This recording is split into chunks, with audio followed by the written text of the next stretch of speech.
जो आज का टॉपिक है स्ट्रेस एंड एंजाइटी। सो इस टॉपिक क्यों इम्पोर्टेंट है, ये भी बहुत इम्पोर्टेंट, मतलब ये एस्पेक्ट बहुत ही इम्पोर्टेंट है। जैसे मोस्टली अभी तो एक रूटीन लैंग्वेज में हम स्ट्रेस, एंजाइटी, डिप्रेशन इस तरीके के वर्ड यूज़ करते हैं। हमें बहुत बार ये डिफरेंस नहीं पता होता है कि कौन से सिम्टम्स है और कौन सा क्लिनिकल डिसऑर्डर है। जैसे हम बहुत कॉमनली डायबिटीज़, हाइपरटेंशन, थायराइडिज्म ये भी वर्ड यूज़ करते हैं, लेकिन ये क्लिनिकली डायग्नोस्ड है क्योंकि ये क्लिनिकल इश्यूज़ है, मेडिकल इश्यूज़ है। जैसे हाइपोथायराइड तो पता चलता है कि जब थायराइड में कोई इशू है, जब कोई मेडिकल जांच होती है ना, थायराइड प्रोफाइल होता है तब पता चलता है। डायबिटीज़ भी ऐसे ही होता है, शुगर प्रोफाइल होता है, देन HbA1c होता है, उससे पता चलता है कि आपको डायबिटीज़ है। हाइपरटेंशन के लिए भी BP मॉनिटरिंग होता है, तब जाके पता चलता है कि कार्डियक इशू है, उसके साथ हाइपरटेंशन है या नहीं।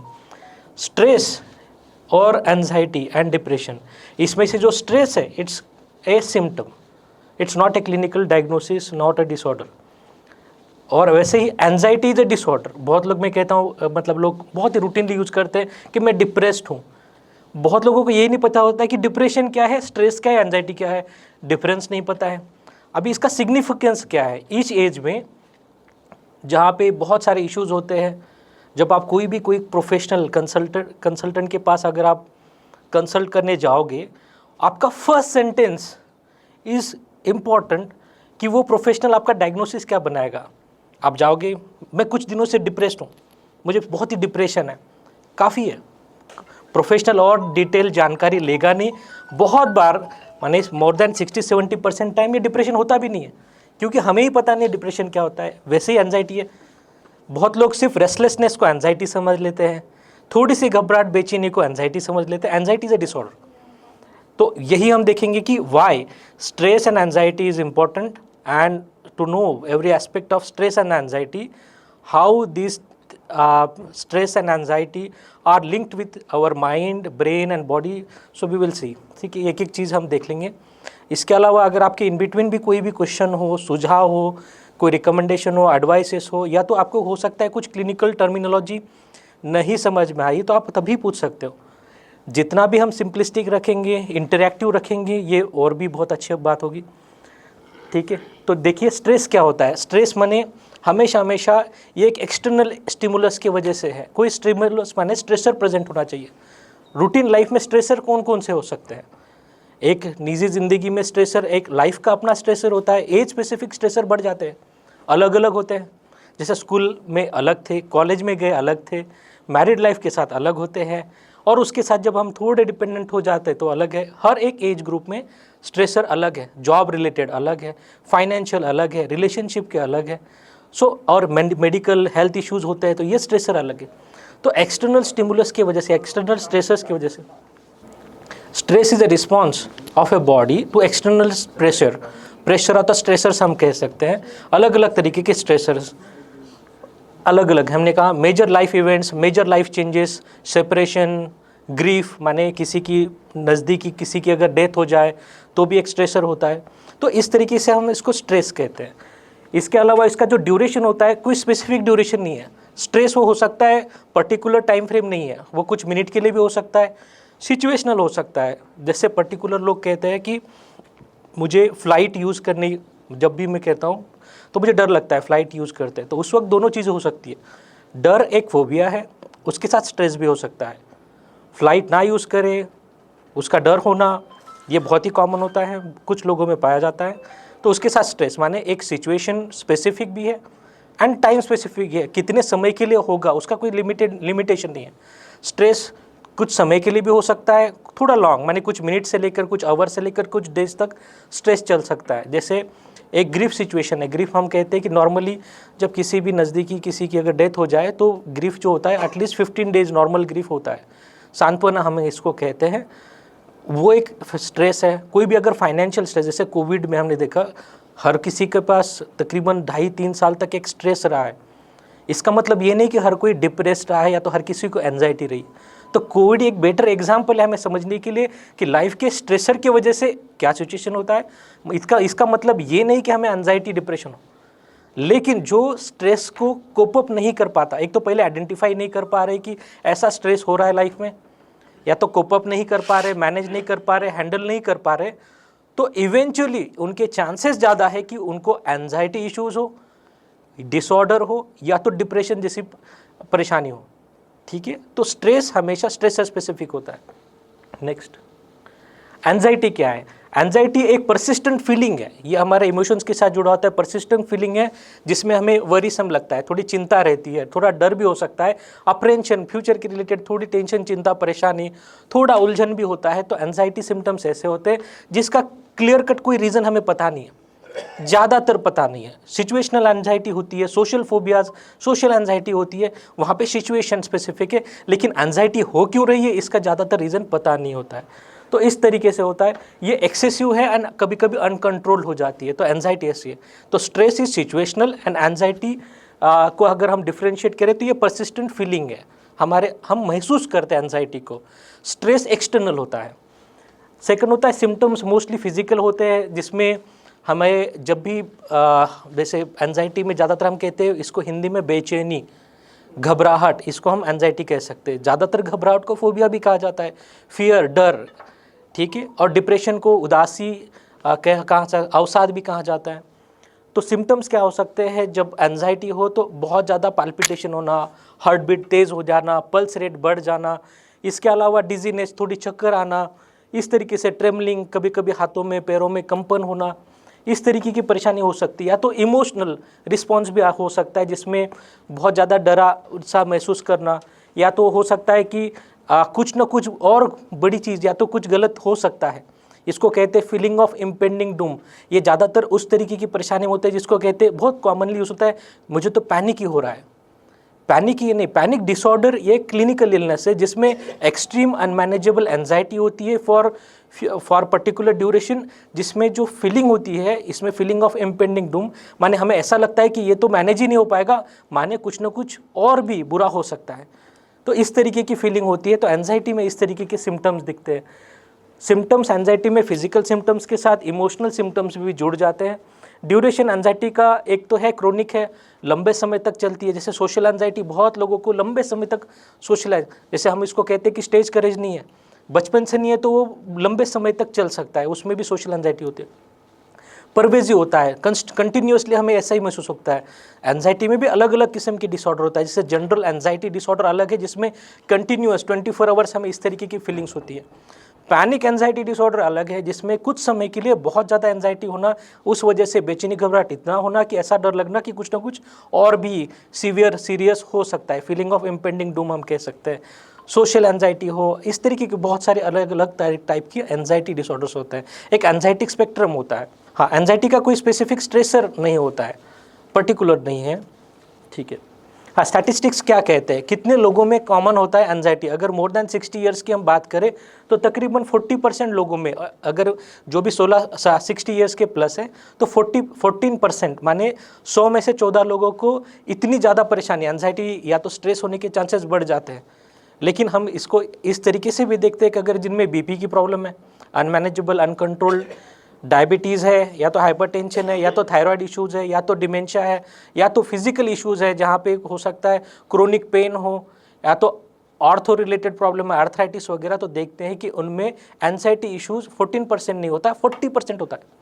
माने इतने फोल्ड्स वो बढ़ जाता है, मोर देन 3.5 to 4 फोल्ड्स वो बढ़ जाता है। माने अगर जिनको ये अनकंट्रोल्ड डायबिटीज़, हाइपरटेंशन या तो थायराइड इशू भी ले लो, अगर इस तरीके की परेशानी होती है तो नॉर्मली एंजाइटी जो परेशानी होती है ये 14% लोगों में, 100 में से 14 लोगों को ये हो सकता है। लेकिन अगर ऐसी अनकंट्रोल परेशानी है, मेडिकल न्यूरोलॉजिकल ऐसे कोई इश्यूज़ है, फिजिकल इश्यूज़ भी है, तो उसमें 40% अप्रॉक्स 40% लोगों में, माने तकरीबन 2 में से 1 लोगों को ये परेशानी होगी एंजाइटी इश्यूज़। ठीक है। इसके अलावा जो हमारा टोटल, माने कोई भी बीमारी के साथ हमारे लाइफ के कितने ईयर्स हम इस पर्टिकुलर इशू के साथ, डिसेबिलिटी के साथ, मानो हम लाइफ एडजस्टेड कहते हैं डिसेबिलिटी ईयर्स, अप्रॉक्स हम कहते हैं कि जिनको जैसे सिजोफ्रीनिया होता है, जैसे एक बीमारी है जिसमें शकवहम होता है, उसमें जो हमारे ईयर्स जो मान लो एवरेज एक्सपेक्टेंसी हमारे इंडिया में है 75, एवरेज 75 है।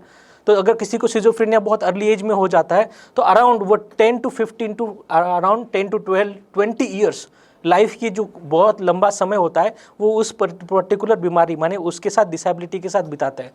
ऐसा ही होता है अगर किसी का रोड ट्रैफिक एक्सीडेंट हुआ है, माने एक्सीडेंट हुआ है, उसके साथ उसको कुछ न्यूरोलॉजिकल इशू हुआ है, या तो डिमेंशिया हुआ है, अल्जाइमर्स हुआ है, पार्किंसन जैसी परेशानी होती है, तो उनको भी लंबा समय तक उस बीमारी के साथ बिताना पड़ता है। अगर एंजाइटी होता है तो पूरे दुनिया में जितने भी इलनेसेस हैं उनमें से अराउंड 10.6% इन्होंने टोटल कैलकुलेट किया, ये यूएस डेटा है, तो टोटल इलनेसेस का जो भी डिसेबिलिटी ड्यूरेशन होता है वो तकरीबन एंजाइटी की वजह से होता है। माने एंजाइटी इतना माने जो हम कहते हैं कि सिंपल एंजाइटी यूज़ करते हैं, बेचैनी घबराहट होती है, इतने लाइफ ईयर्स वो ले सकता है। ठीक है, उसके साथ जैसे स्ट्रेस है, अलग अलग सिचुएशन में हमने कहा कोविड के वजह से जितने भी स्ट्रेस हुए, फाइनेंशियल हो, इमोशनल हो, या तो हम कहते हैं कि किसी की डेथ हो गई हो, रिलेशनशिप रिलेटेड हो, अलग अलग तरीके के लाइफ इवेंट्स के स्ट्रेसेस के वजह से इस तरीके का स्ट्रेस नॉर्मली देखा जाता है। नेक्स्ट, हाँ, कॉमन कॉजेज़ क्या है? ठीक है, स्ट्रेस और एंजाइटी होने के कॉमन क्या कॉजेज़ क्या है? प्राइमरीली और हम इस एज ग्रुप में देखते हैं 60+ में जो हेल्थ इश्यूज़ होते हैं, जैसे क्रोनिक इश्यूज़ है, डायबिटीज़, हाइपरटेंशन, थायराइड, डिमेंशिया हमने देखा, इस तरीके की परेशानी, ऑर्थो प्रॉब्लम तो हमने देख ही लिया, क्रोनिक पेन, डिसेबिलिटी, ये सिग्निफिकेंटली इसके साथ स्ट्रेस और एंजाइटी जुड़ी होती है। कॉग्निटिव डिक्लाइन माने जिनको बहुत जल्दी माने 16 एज प्लस जहाँ पे या तो उसके भी पहले अर्ली ऑनसेट हम कहते हैं, उनमें कभी कभी मेमोरी की प्रॉब्लम, याददाश्त की परेशानी चालू हो गई है, कुछ चीज़ें भूल जाना, कुछ चीज़ें याद ना रहना। इसका मतलब ये नहीं कि हर किसी को डिमेंशिया है। डिमेंशिया वो भी एक डिसऑर्डर है, क्लिनिकल न्यूरोलॉजिकल इशू है, डिसऑर्डर है, जिसमें वो डायग्नोसिस के बाद ही हम इसको माने क्लियर इन्वेस्टिगेशन एंड डायग्नोसिस के बाद ही हम उसको बोल सकते हैं। कुछ चीज़ें भूल जाना ये बहुत ही रूटीनली बहुत लोग महसूस कर सकते हैं, ये 70-80% लोगों में कॉमन होता है। कुछ चीज़ें भूल जाना, कुछ चीज़ें याद ना रहना, कभी और समय में याद आ जाना, इसको डिफ़िकल्टी टू रिकॉल कहते हैं। कुछ चीज़ें हम रिमेंबर नहीं कर सकते, माने मेमोराइज़ नहीं कर सकते, रजिस्टर नहीं कर सकते, तो ये चीज़ें कॉमन होती हैं। इसके साथ इस तरीके का एंजाइटी एंड स्ट्रेस में भी ये परेशानी से इस तरीके का परेशानी दिखाई देता है। सोशल आइसोलेशन की वजह से भी, जैसे मैंने कहा किसी की नज़दीकी किसी की अगर डेथ हो जाए, किसी से झगड़ा हो जाए, कोई दूर चला जाए, हम आइसोलेट हो जाए, इस तरीके से भी अगर देखा जाए तो लोनलीनेस में बहुत लोग जो लोनली महसूस करते हैं, या तो उनका इस तरीके का स्वभाव है, इस तरीके की पर्सनालिटी जो लोनली रहना पसंद करते हैं, वह हो सकता है कि ज़्यादा अपने आप को इमोशनली एक्सप्रेस नहीं कर पाते, तो उनमें भी स्ट्रेस एंड एंजाइटी होने के चांसेस बढ़ जाते हैं। दूसरा होता है फाइनेंशियल कंसर्न, अगर फाइनेंशियल बहुत ज़्यादा इश्यूज़ है, मैंने कहा ये भी बहुत बड़ा एस्पेक्ट होता है कि उस वजह से स्ट्रेस एंड एंजाइटी हो। देन उसके होता है लाइफ ट्रांजिशन, मैंने कहा हर एक लाइफ के हर 5 साल के पड़ाव में, जैसे हम 1 साल से 5, 5 से 10, 10 से 15, 15 से 20 और 20 से 40 का जो हमारा एक लाइफ स्पैन है, हर एक 5 साल में अलग अलग तरीके के स्ट्रेसेस लाइफ में आते हैं और इस वजह से परेशानी होती है। जब स्ट्रेस एंड एंजाइटी हो तो हम कैसे रिकॉग्नाइज करेंगे कि हमें ये परेशानी हो रही है? प्राइमरीली ये बहुत इंपॉर्टेंट है, कुछ सिम्टम्स को हमें आइडेंटिफाई करना है। पहला तो होता है बॉडी का अपना एक इमोशनल रिस्पॉन्स होता है, इमोशनल सिम्टम्स होता है, जिसमें हमें हो सकता है एंजाइटी के साथ थोड़ा चिड़चिड़ापन, थोड़ी उदासी भी कॉमन होती है। एंजाइटी के साथ कुछ समय के लिए सैड महसूस करना बहुत ही कॉमन होता है।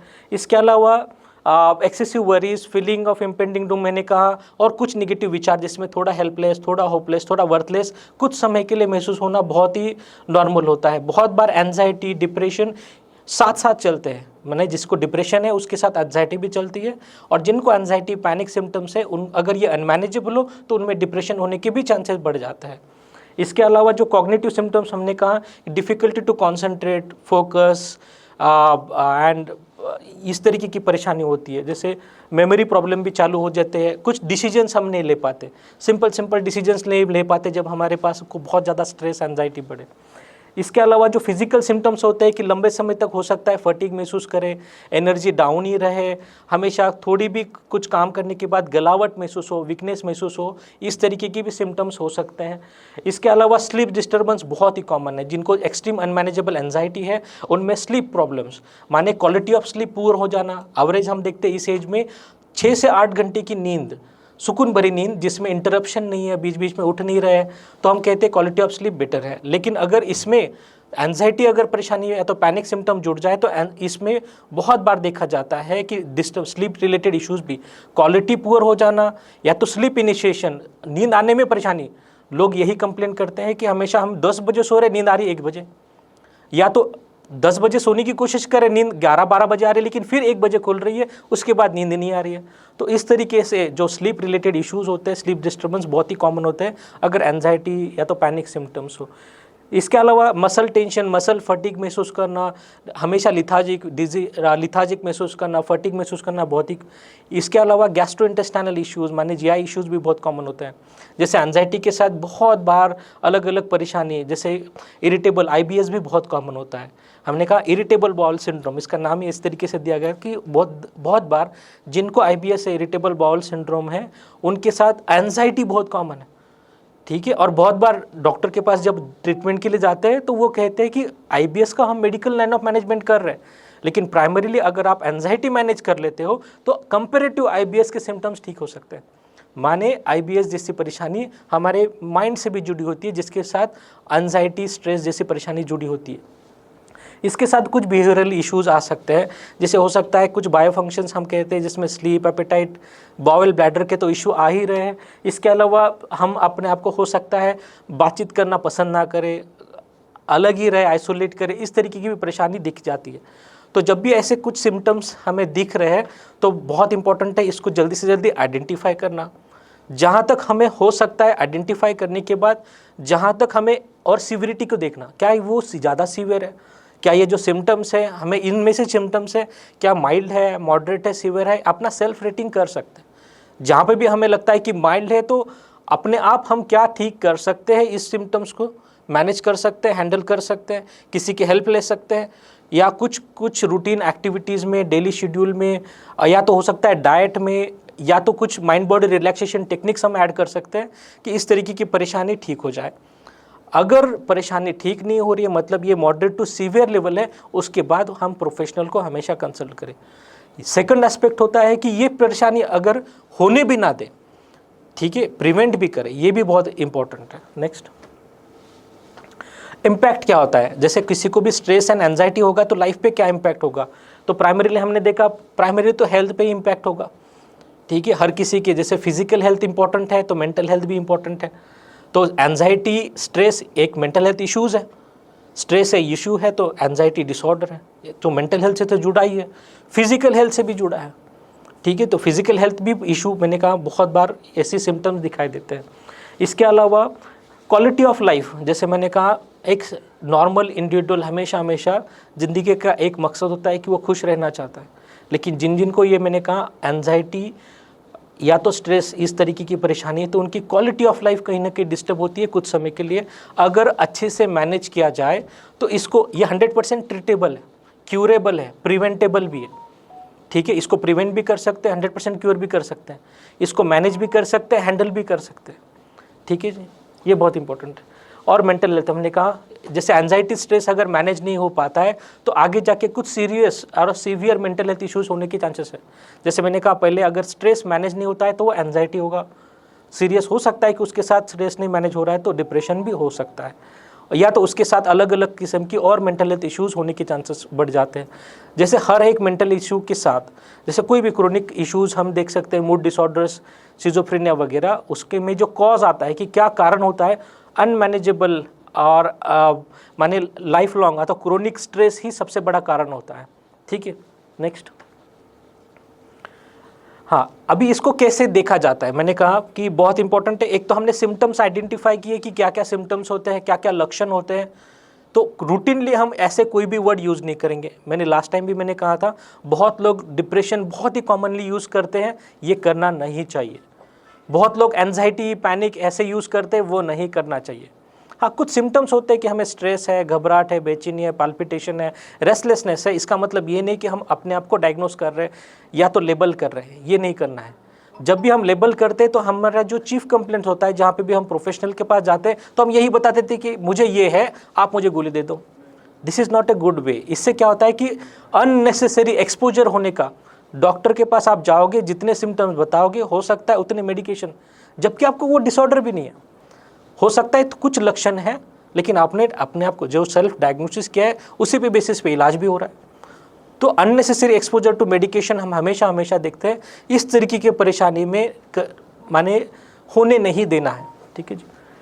नेक्स्ट, हाँ, तो सेल्फ जैसे एक है सेल्फ रिपोर्टिंग क्वेश्चनर्स हैं। जब भी हम यहाँ पर जैसे क्लिनिकल सर्विसेज हम स्टार्ट करेंगे, जिन को भी ऑडियंस में इस तरीके के क्वेश्चनर्स आपको मिलेंगे, उसके साथ आप सेल्फ असेसमेंट कर सकते हो कि आपको जो भी एंजाइटी है गिवन तो ये क्वेश्चनर्स होते हैं, जैसे जेरियाट्रिक एंजाइटी स्केल है, इसमें जो भी क्वेश्चनर्स होंगे उसको आप सॉल्व, मतलब बहुत ही क्वेश्चन एस-नो टाइप क्वेश्चंस होते हैं, उसके साथ आप अपने एंजाइटी सिम्टम्स को आइडेंटिफाई करके उसको ग्रेड कर पाओगे माइल्ड, मॉडरेट, सीवियर कैटेगरी में। इसके अलावा परवेसिव स्ट्रेस स्केल होता है, परस्यूड स्ट्रेस स्केल होता है, हॉस्पिटल एंजाइटी डिप्रेशन स्केल भी होता है। जब हमारे पास ड्यूरिंग हॉस्पिटलाइजेशन जब कोई एडमिटेड हो तो इस तरीके का स्केल होता है। क्लिनिकल इंटरव्यू भी हम यूज़ करते हैं, जैसे DSM checklist, DSM-5 is the diagnostic statistical manual, जिसके बेसिस पे हम डायग्नोसिस करते हैं। उसकी भी सिम्टम चेकलिस्ट उस तरीके से हम देंगे जिससे आप अपने आप को भी आइडेंटिफाई कर पाओगे कि ये इशू है या नहीं। इसके अलावा अलग अलग जैसे स्केल्स है, DAS-21, HAM-A, ये एक प्रोफेशनल स्केल है जो क्लिनिकल साइकोलॉजिस्ट या तो consultant professionals, mostly mental health professionals इसको यूज़ करते हैं। उसके बेसिस पे आपका क्लिनिकल डायग्नोसिस बनता है कि अगर आपको एंजाइटी स्पेक्ट्रम है तो एंजाइटी डिसऑर्डर है तो क्या सिविरिटी में है, माइल्ड, मॉडरेट, सिविरिटी। तो कुछ जो स्केल्स है ये प्रोफेशनल्स के लिए है और कुछ सेल्फ रेटिंग स्केल्स है जो आप भी अपने आप को उस तरीके से आइडेंटिफाई कर पाओगे कि एंजाइटी इश्यूज़ है या नहीं। नेक्स्ट, मैनेजमेंट क्या होता है, जैसे बहुत इंपॉर्टेंट है इसमें मैनेजमेंट समझना। स्ट्रेस एंजाइटी मैंने कहा बहुत ही कॉमन है, 14%, और उसके साथ अगर कोई मेडिकल इश्यूज़ हो तो 40%, माने हर 2 में से 1 लोगों को ये परेशानी हो सकती है जिनको भी अनकंट्रोल डायबिटीज़, हाइपरटेंशन वगैरह है। उसके साथ जो प्राइमरी हम देखते हैं, अगर आइडेंटिफाई हो चुकी है stress and anxiety, mostly anxiety, उसको अगर mild to moderate level of anxiety है तो प्राइमरीली हमारा जो लाइन ऑफ मैनेजमेंट होता है, detail assessment, evaluation, history taking के साथ एंड स्पेसिफिक असेसमेंट के साथ जब हम ग्रेडिंग करते हैं तो प्राइमरी उसको मैनेज करने के लिए हम थेरेपी इसका इस्तेमाल करते हैं।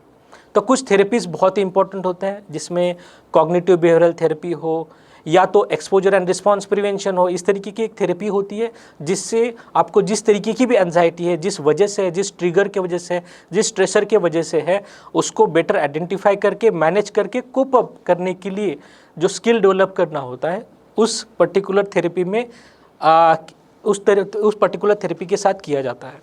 इसके साथ अगर ये moderate to severe level of anxiety है जहाँ पे विथ थेरेपी तो रिस्पॉन्स आता है इवेंचुअली, लेकिन उसके साथ जब अनमैनेजेबल एंजाइटी हो, अनमैनेजेबल स्ट्रेस हो जो सीवियरिटी रेंज में है, तो उसके साथ बहुत बार कुछ मेडिकेशन दिए जाते हैं कुछ समय के लिए, ये भी लाइफ लॉन्ग नहीं लेने। बहुत लोग आइडेंटिफाई कर पाओगे इसमें से कुछ जो थेरेपी या जो मेडिकेशंस होते हैं, कुछ प्रिस्क्राइब मेडिकेशन जो बहुत लोगों को पता है, अल्प्रेक्स नाम की एक मेडिकेशन है, क्लोनाजेपाम, क्लोनोट्रिल, रिवोट्रिल, इस तरीके से मेडिकेशन बहुत ही फेमस होते हैं। ये मोस्टली लोग स्लीप मेडिकेशन नाम से ली जाती है, लेकिन इसका जो ग्रुप है classification is benzodiazepine anti anxiety medication. जब ये कंपेरेटिवली एंजाइटी ठीक करते हैं तो अच्छी सी नींद भी आ जाती है। तो ये रूटीनली जो बोला जाता है इस मेडिकेशन को स्लीपिंग मेडिकेशन, ये स्लीपिंग मेडिकेशन है नहीं। इसकी प्रॉपर्टी है, सेडेशन इज अ प्रॉपर्टी, माने उसकी प्रॉपर्टी होती है कि अगर आप एंजाइटी रिलीव हो जाती है तो सेडेशन के साथ नींद आना कॉमन है, लेकिन ये नींद की गोली नहीं है। ठीक है, तो हम कहते हैं कि सिर्फ अनमैनेजेबल एंजाइटी, अनमैनेजेबल स्ट्रेस या तो सीवियर रेंज में जिसके साथ एसोसिएटेड और भी सिम्टम जुड़े हैं, जैसे डिप्रेशन हो सकता है या तो और अदर इश्यूज जुड़े हैं, तभी हम मेडिकेशन को प्रेफर करते हैं। इसके अलावा सोशल सपोर्ट बहुत ही इंपॉर्टेंट होता है, जहाँ पे भी हमें लगता है कि लाइफस्टाइल मॉडिफिकेशन करना है या तो और भी इस तरीके से, जहाँ पे कुछ सेल्फ हेल्प ग्रुप हो सकते हैं जिनको ऑलरेडी एंजाइटी इश्यूज़ है, उन मेंबर्स के लिए, उन पार्टिसिपेंट्स के लिए एक सेल्फ हेल्प ग्रुप जिसके थ्रू वो अपने आप में डिस्कस करके एंजाइटी इशू को सॉल्व कर सकते हैं। इसमें बहुत सारे mind body relaxation techniques use हो सकते हैं। इसके साथ बहुत सारे माने टेक्निक्स यूज़ हो सकते हैं जिसके थ्रू हम एंजाइटी को बेटर हैंडल कर पाए, मैनेज कर पाए और हेल्प ले पाए उस ग्रुप के थ्रू। इसके अलावा फिजिकल एक्टिविटीज़ बहुत इंपॉर्टेंट है। ये हम आगे देखेंगे कि क्या क्या फिजिकल एक्टिविटी, क्या क्या माइंड बॉडी या रिलैक्सेशन टेक्निक्स हो सकते हैं जो स्ट्रेस एंड एंजाइटी को ठीक करें। हेल्थ एंड लाइफस्टाइल बहुत इंपॉर्टेंट है। बहुत बार एंजाइटी लाइफस्टाइल की वजह से, या तो माने हम कहते हैं कि पुअर लाइफस्टाइल की वजह से हो सकता है। जैसे ओबिसिटी, अगर पुअर लाइफस्टाइल माने पुअर डाइट की वजह से अगर किसी को ओबिसिटी है, इस वजह से उनको कार्डियक इशू के, अनमैनेजेबल अनकंट्रोल डायबिटीज़ या तो हाइपरटेंशन है, तो उनमें एंजाइटी होने के चांसेस बढ़ जाते हैं। या तो कोलेस्ट्रॉल या तो ओबेसिटी होने के बाद वो ज़्यादा माने अपनी माइंड बॉडी एक्सरसाइज कर नहीं पाते, बहुत बार वो डिपेंडेंट महसूस करते, तो इस वजह से भी एंजाइटी होने के चांसेस बढ़ जाते हैं। नेक्स्ट, जहाँ पे भी लगता है प्रोफेशनल की हेल्प लेना बहुत ही इम्पॉर्टेंट है। अगर आप इसको प्रिवेंट करना चाहते हो कि ना हो, इसके लिए भी हेल्प ले सकते हैं। दूसरा, अगर हो रहा है लेकिन मैनेजेबल है, लेकिन फिर भी आप ये समझना चाहते हो कि ये सिविरिटी में ना जाए, तो उसके लिए भी हेल्प होती है। सिविरिटी में जाने के बाद तो प्रोफेशनल हेल्प लेना तो मैंडेटरी है, ये बहुत इंपॉर्टेंट है। प्रोफेशनल कैटेगरी में कंसल्टेंट साइकियाट्रिस्ट है, जो मेडिसिन लाइन ऑफ मैनेजमेंट, जो मेडिकेशन के साथ उसको ठीक कर सकते हैं। इसके अलावा कंसल्टेंट क्लिनिकल साइकोलॉजिस्ट होते हैं, जो इस परेशानी को आइडेंटिफाई करके उसको और डिटेल जानकारी लेके उसके साथ उसको थेरेपी के साथ मैनेज कर सकते हैं। थेरेपी में अलग अलग तरीके की थेरेपी होती है, रिलैक्सेशन थेरेपी के साथ और भी, तो वो भी हम देखेंगे इवेंचुअली। ठीक है, नेक्स्ट। हाँ जी, तो मेडिसिन मैनेजमेंट में हम देख सकते हैं ये कुछ मेडिकेशन है, बहुत ही रूटीनली दिए जाते हैं, बहुत लोगों को प्रिस्क्राइब्ड कभी ना कभी किए होंगे या तो कुछ लोग लेते होंगे। तो इस तरीके की मेडिसिन जैसे फ्लॉक्सिटिन, सेट्रालिन और इसिटालोप्राम, ये है सॉल्ट नेम, ब्रांड नेम अलग होते हैं। तो बहुत लोगों को अगर देखते हैं मेडिकेशन में से, इनमें से कोई ना कोई मेडिकेशन चल रही है। यही मेडिकेशन डिप्रेशन में भी चलती है, यही मेडिकेशन एंजाइटी में, स्ट्रेस में भी चलती है। बहुत बार पैनिक सिम्टम्स में भी ये मेडिकेशंस दी जाती है। इसके अलावा वेनलाफेक्सिन, डिलॉक्सिटिन, ये भी एक मेडिकेशन है, बहुत लोगों को ये दी जाती है।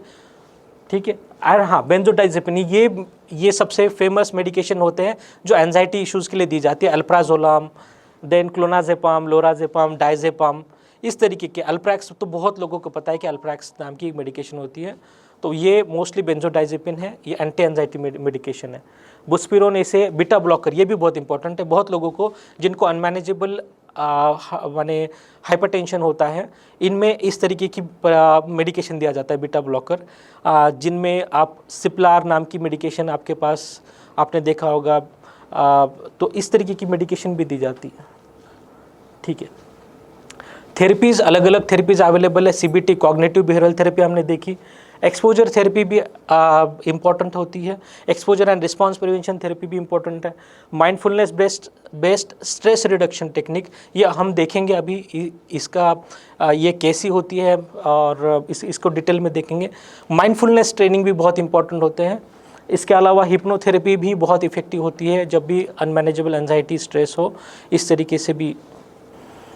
लाइफस्टाइल चेंजेस बहुत ही इंपॉर्टेंट हैं। मैंने जो पहले भी हमने डिस्कस किया था, लाइफस्टाइल के साथ अगर मैंने कहा कि अगर ओबेसिटी हो जाती है, इस वजह से कुछ अनमैनेजेबल इश्यूज हो जाते हैं, तो उसमें भी एंजाइटी, स्ट्रेस होना बहुत ही कॉमन होता है। नेक्स्ट,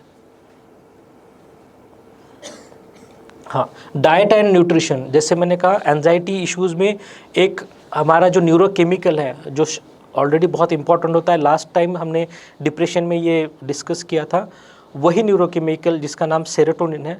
कुछ एरियाज ऑफ ब्रेन में जब सेरोटोनिन लेवल की एक्टिविटी बहुत ही कम हो जाती है, तब सेलेक्टिव एरियाज़ का जो फंक्शन होता है वो थोड़ा कम हो जाता है, जिसमें हो सकता है सोच, समझ, विचार, बर्ताव, इमोशंस, मूड हो। जब भी सेरोटोनिन लेवल कम हो जाता है तो इस तरीके की परेशानी हो सकती है। एंजाइटी बढ़ सकती है, इवन उदासी भी हो सकती है, टेंशन, चिंता, परेशानी भी हो सकती है।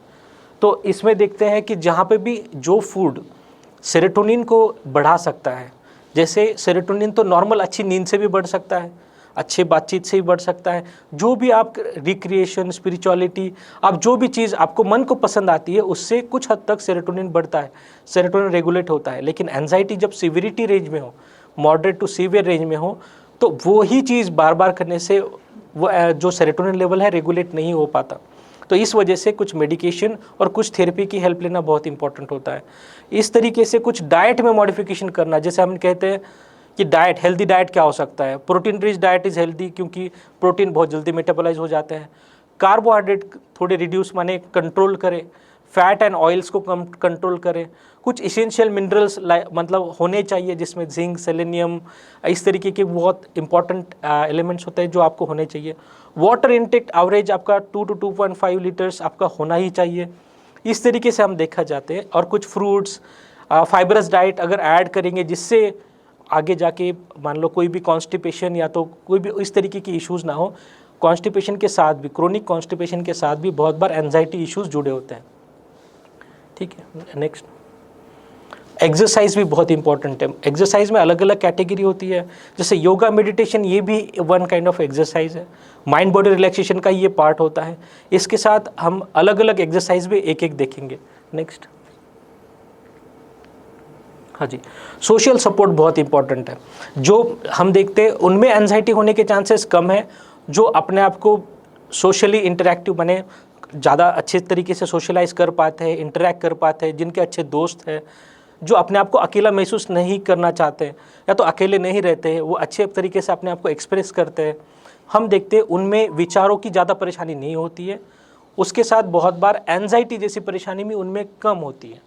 तो इसलिए बहुत इंपॉर्टेंट है कि हमेशा हमेशा, और जहाँ पे भी इस तरीके की एंजाइटी होती है तो इस तरीके के सोशल ग्रुप्स बना सकते हैं, सोशल सपोर्ट सिस्टम आप ठीक कर सकते हैं, जिसमें जिसको भी एंजाइटी इश्यूज़ है उसको कंपेरेटिवली उस ग्रुप की एक्टिविटीज़ के थ्रू उस व्यक्ति को हेल्प कर पाए। कुछ माइंड बॉडी रिलैक्सेशन टेक्निक्स हैं, तो ये हम एक एक देखेंगे। हाँ, मेडिटेशन ये भी बहुत इंपॉर्टेंट है। मेडिटेशन जैसे जिसमें ये भी एक माइंड बॉडी रिलैक्सेशन की टेक्निक होती है। मेडिटेशन के अलग अलग टाइप्स हैं, जैसे जैन मेडिटेशन अलग है। इंडिया में भी अलग तरीके की मेडिटेशन फॉलो करते हैं। मेडिटेशन का हमेशा एक रोल है अपने माइंड, ब्रेन एंड बॉडी के साथ। मेडिटेशन की जो एक्टिविटी होती है प्राइमरीली हम जो फिजिकल बॉडी के साथ जो भी हम एक्टिविटी करते हैं उसका हमेशा हमेशा माइंड के साथ तो ब्रेन के साथ भी कनेक्ट होता है। ब्रेन में वो सेरोटोनिन लेवल को रेगुलेट करता है, तो माइंड में पॉजिटिविटी बढ़ाता है, अच्छे विचार लाएगा, अच्छे इमोशंस लाएगा, अच्छा मूड रहेगा, तो ये हमारे इम्पैक्ट होता है माइंड पर।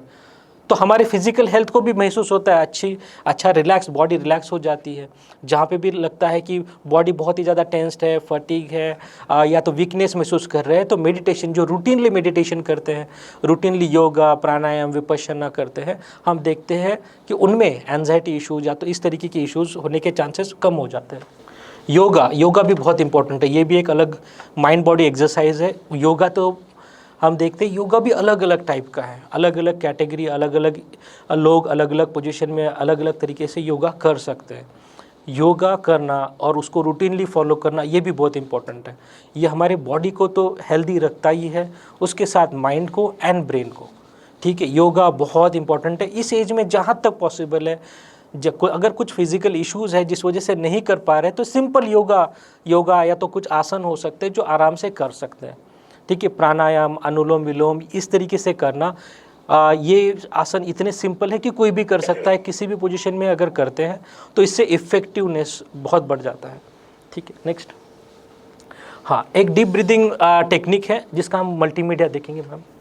ये अराउंड 5 मिनट्स की एक्टिविटी है और उसके बाद हम रिस्पॉन्स लेंगे कि उसमें इसकी वजह से कितना फिजिकल इम्प्रूवमेंट हमें लगता है महसूस, और साइकोलॉजिकल जहाँ पे मन के विचारों में वगैरह कितना रिलैक्स महसूस कर रहे हैं, ठीक है।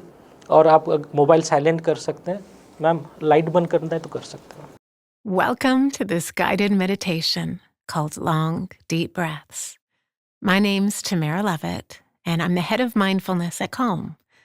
If you're not familiar with us, Calm is a meditation and sleep app that supports people to become healthier and happier and to navigate the stress of daily life.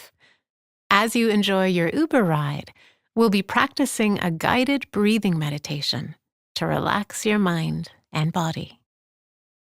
Start by finding a comfortable position. Allow your back to straighten without tension. And allow the hands to rest on your knees or in your lap in an easy, effortless way.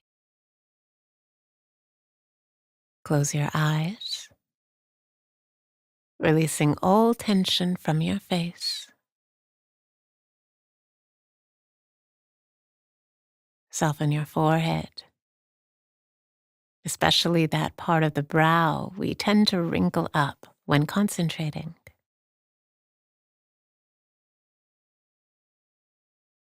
Relax your neck and shoulders.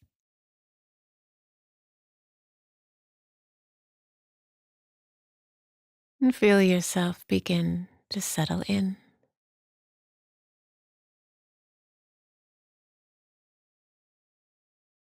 Now, to center the mind and calm the body, we'll begin a rhythmic counting technique where we hold our attention on the breath. Just follow my guidance as we inhale to the count of 4, hold for 4, and exhale for 8.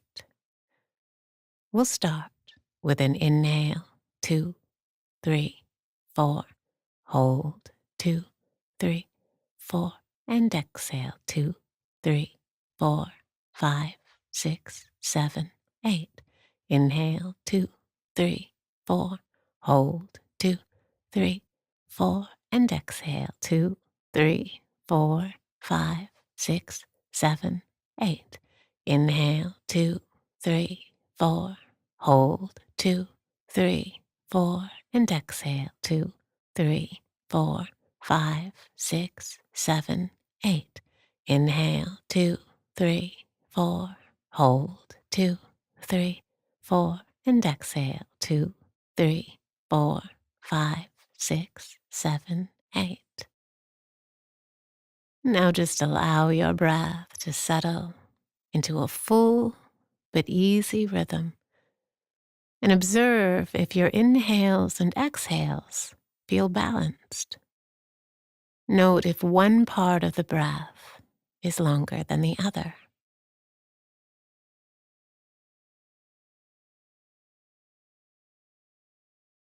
And without creating any tension, see if you can balance the length of your inhales and exhales. So if your out-breath feels short, simply count the pace of the next inhale and then gradually lengthen your exhales so both inhales and exhales are equal lengths. If your in-breath feels short, count the duration of your next exhale and then progressively extend your inhales. For the next few moments, hold your attention on the breath as you gently balance the length of each inhale and exhale.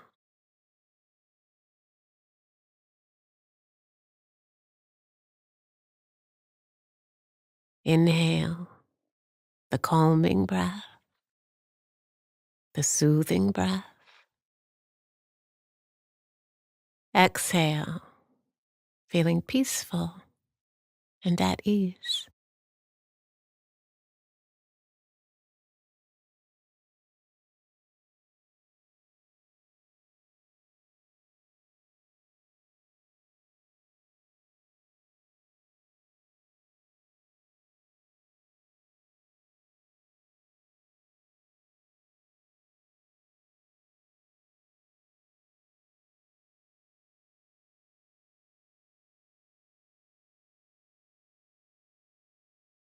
And now gently relax your attention and begin to awaken your senses. Wiggle your fingers and toes and open your eyes. I hope you found some calm and stillness in this breathing meditation. Enjoy the remainder of your ride and have a wonderful day. We breathe in and out thousands of times each day without thinking about it. But paying attention to our breathing in stressful moments can quiet the busyness of the mind and relax the body. This video will lead you in a type of breathing exercise called belly breathing. Belly breathing reduces the activity in the part of our brain that senses fear, anger, and frustration, and helps to quiet anxious feelings.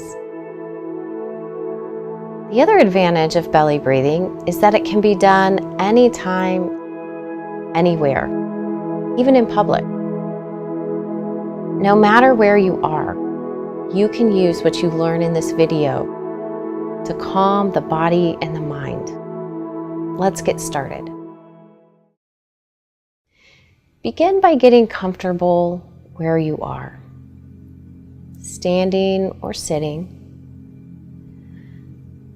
Feel the weight of your body in the chair or through your feet on the floor.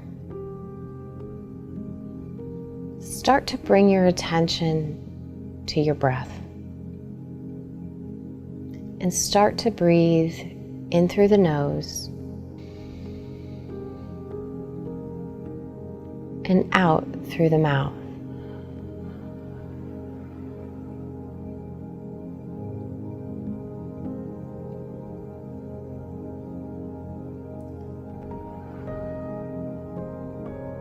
Take a few deep breaths like this, following this pattern. In through the nose and out through the mouth.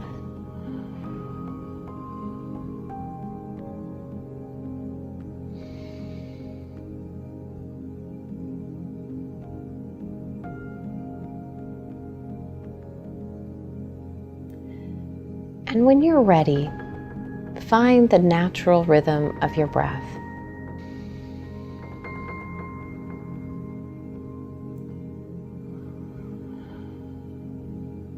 Notice where you feel it in your body.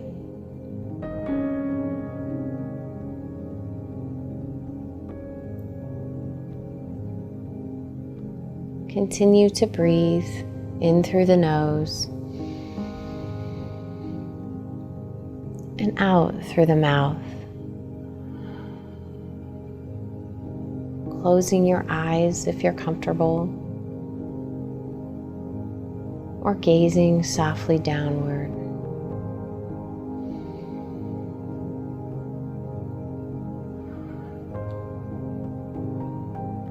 Relax.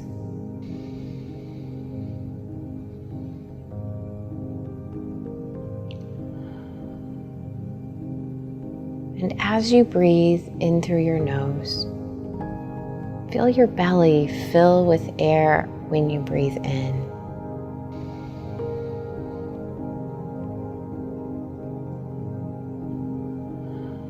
Maybe put your hands on your belly and notice the rise and the fall as you breathe in through the nose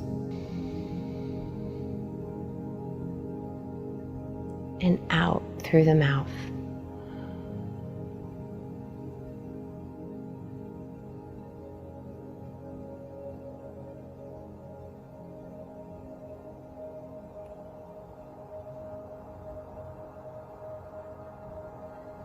Continue belly breathing and feel your body relax.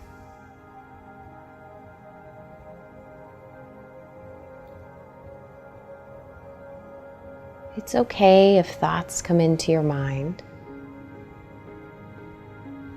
When a thought comes up, let it come and let it go.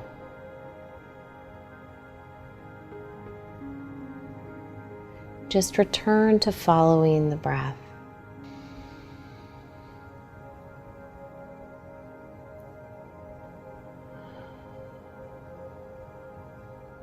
If it helps, you might say to yourself, belly, when you breathe in,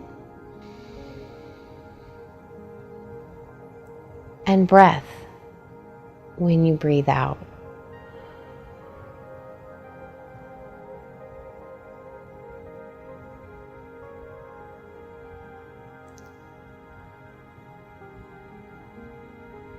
Keep following the rhythm of the breath.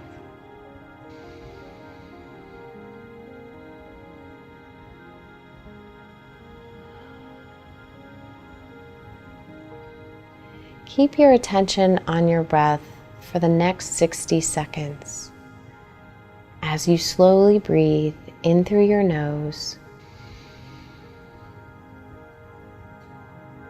and out through your mouth.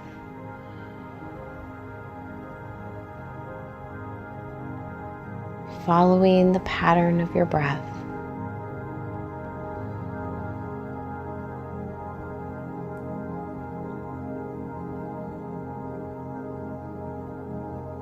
Noticing the rise and the fall of your belly as you breathe in and you breathe out.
Now take a couple more breaths.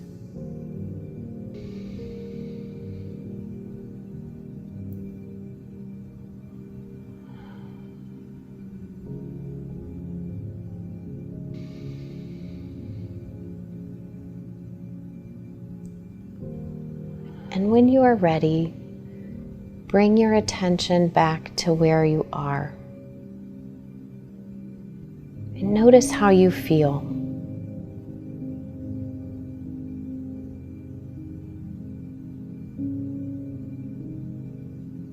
It's okay if it was difficult or if you noticed a lot of thoughts running through your mind. As you practice belly breathing more, it will feel more comfortable and natural. Thank you for viewing this video. We hope belly breathing is a helpful exercise for you going forward, and that you can regularly bring calm to your mind and body.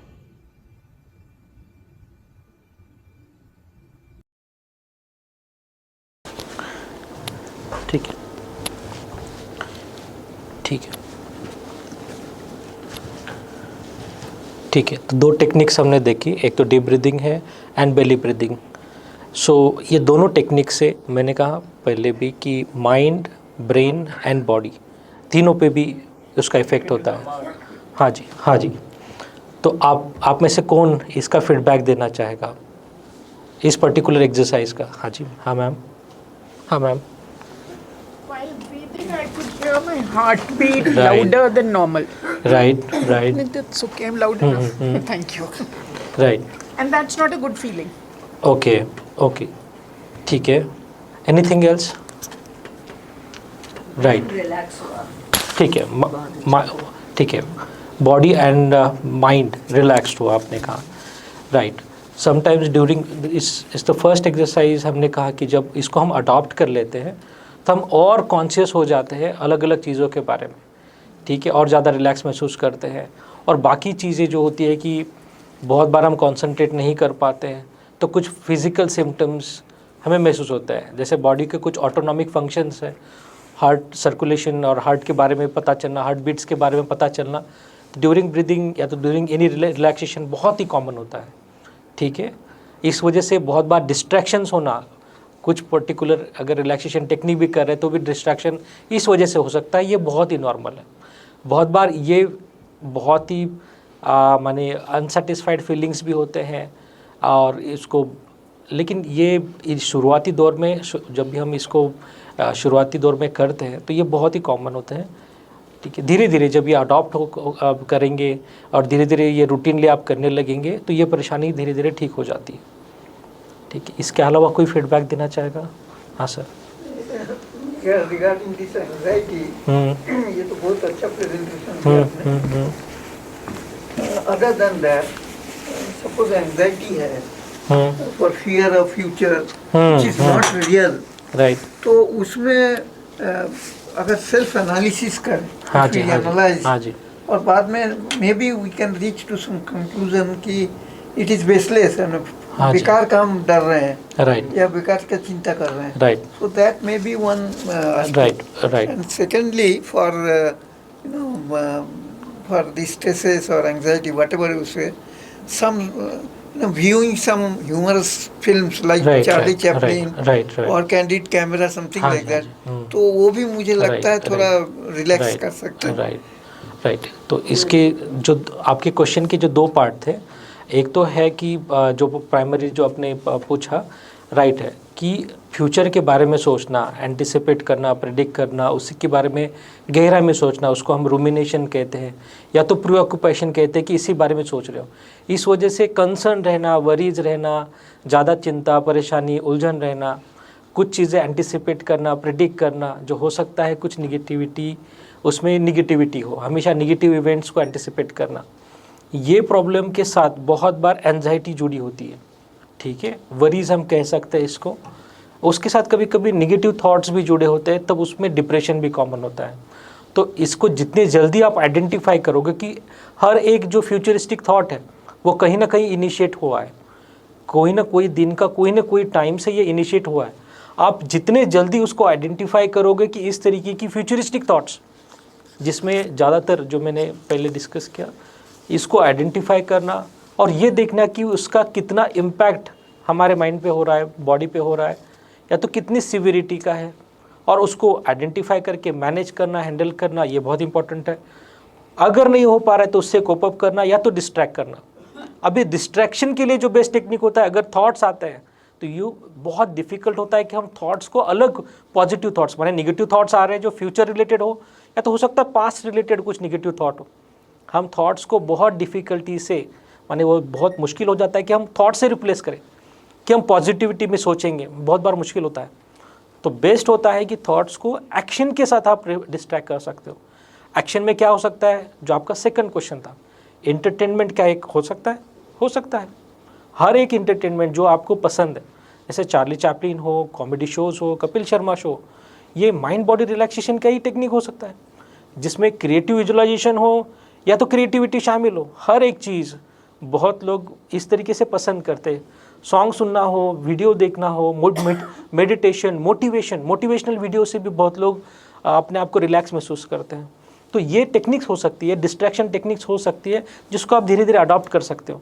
लेकिन first technique है, अगर ऐसे thoughts आ रहे हैं उसको वही manage करना, उससे कोप अप करना, डिस्ट्रैक्ट करना।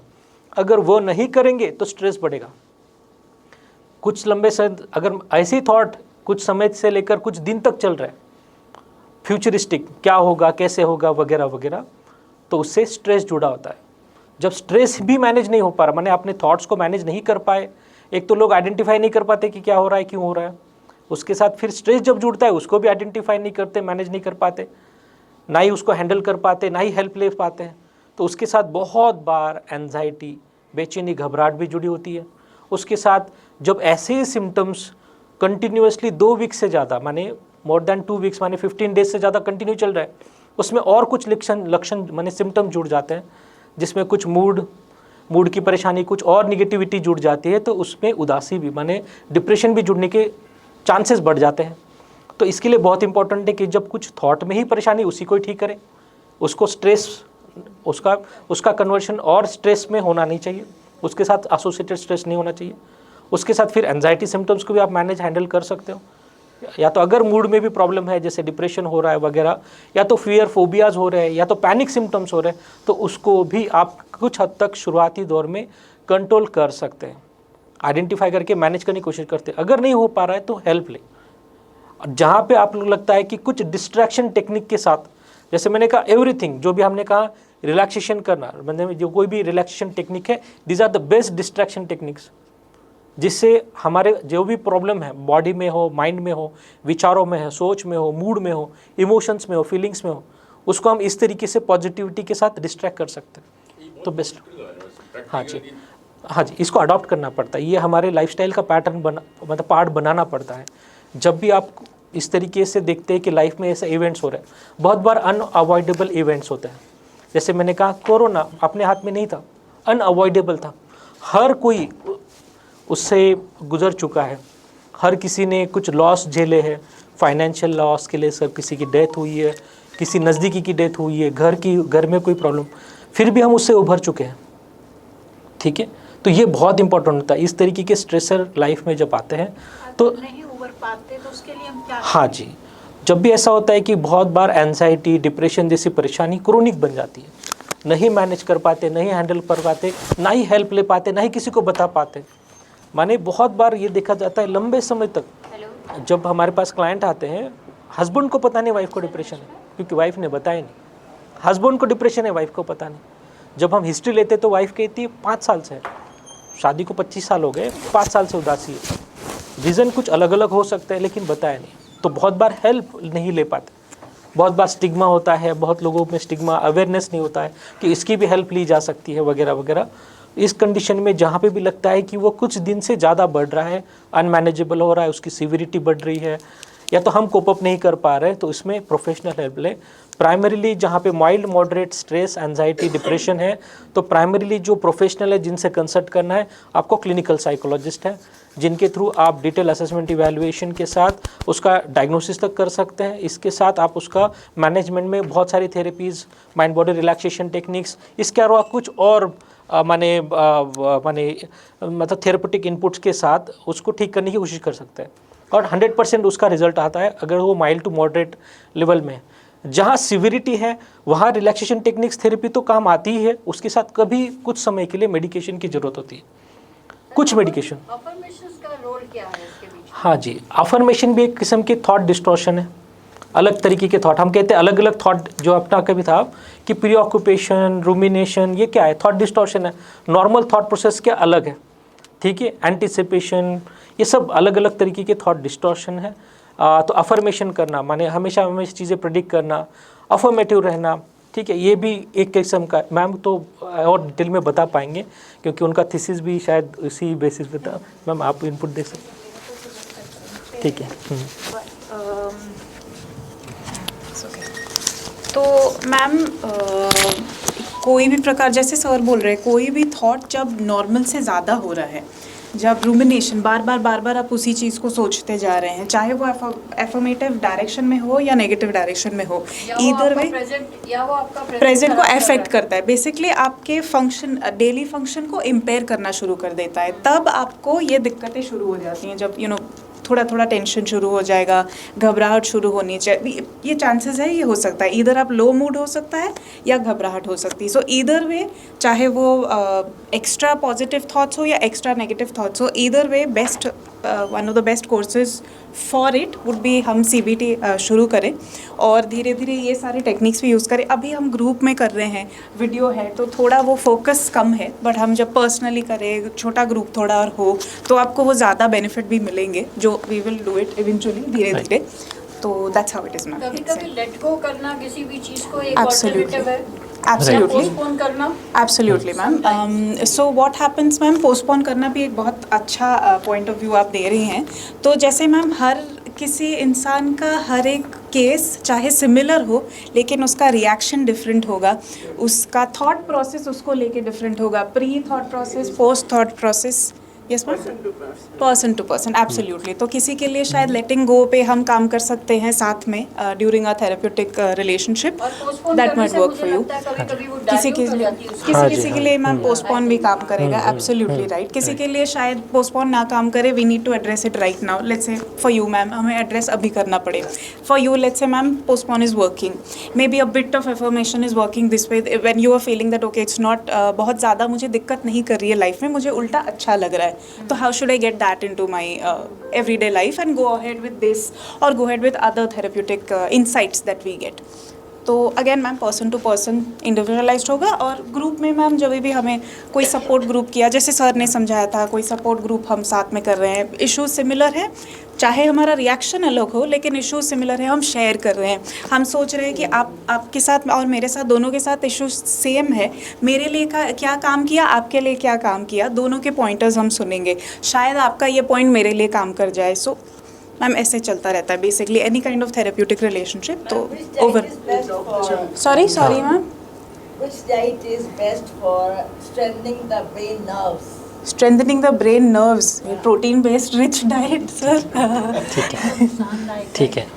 तो हम कहते हैं जैसे नर्व का फंक्शन बहुत सारे प्रोटीन्स पर बेस्ड है, अमीनो एसिड्स पर बेस्ड है। तो हम देखते हैं tryptophan is the amino acid this is responsible for many happy chemicals, even dopamine, even serotonin.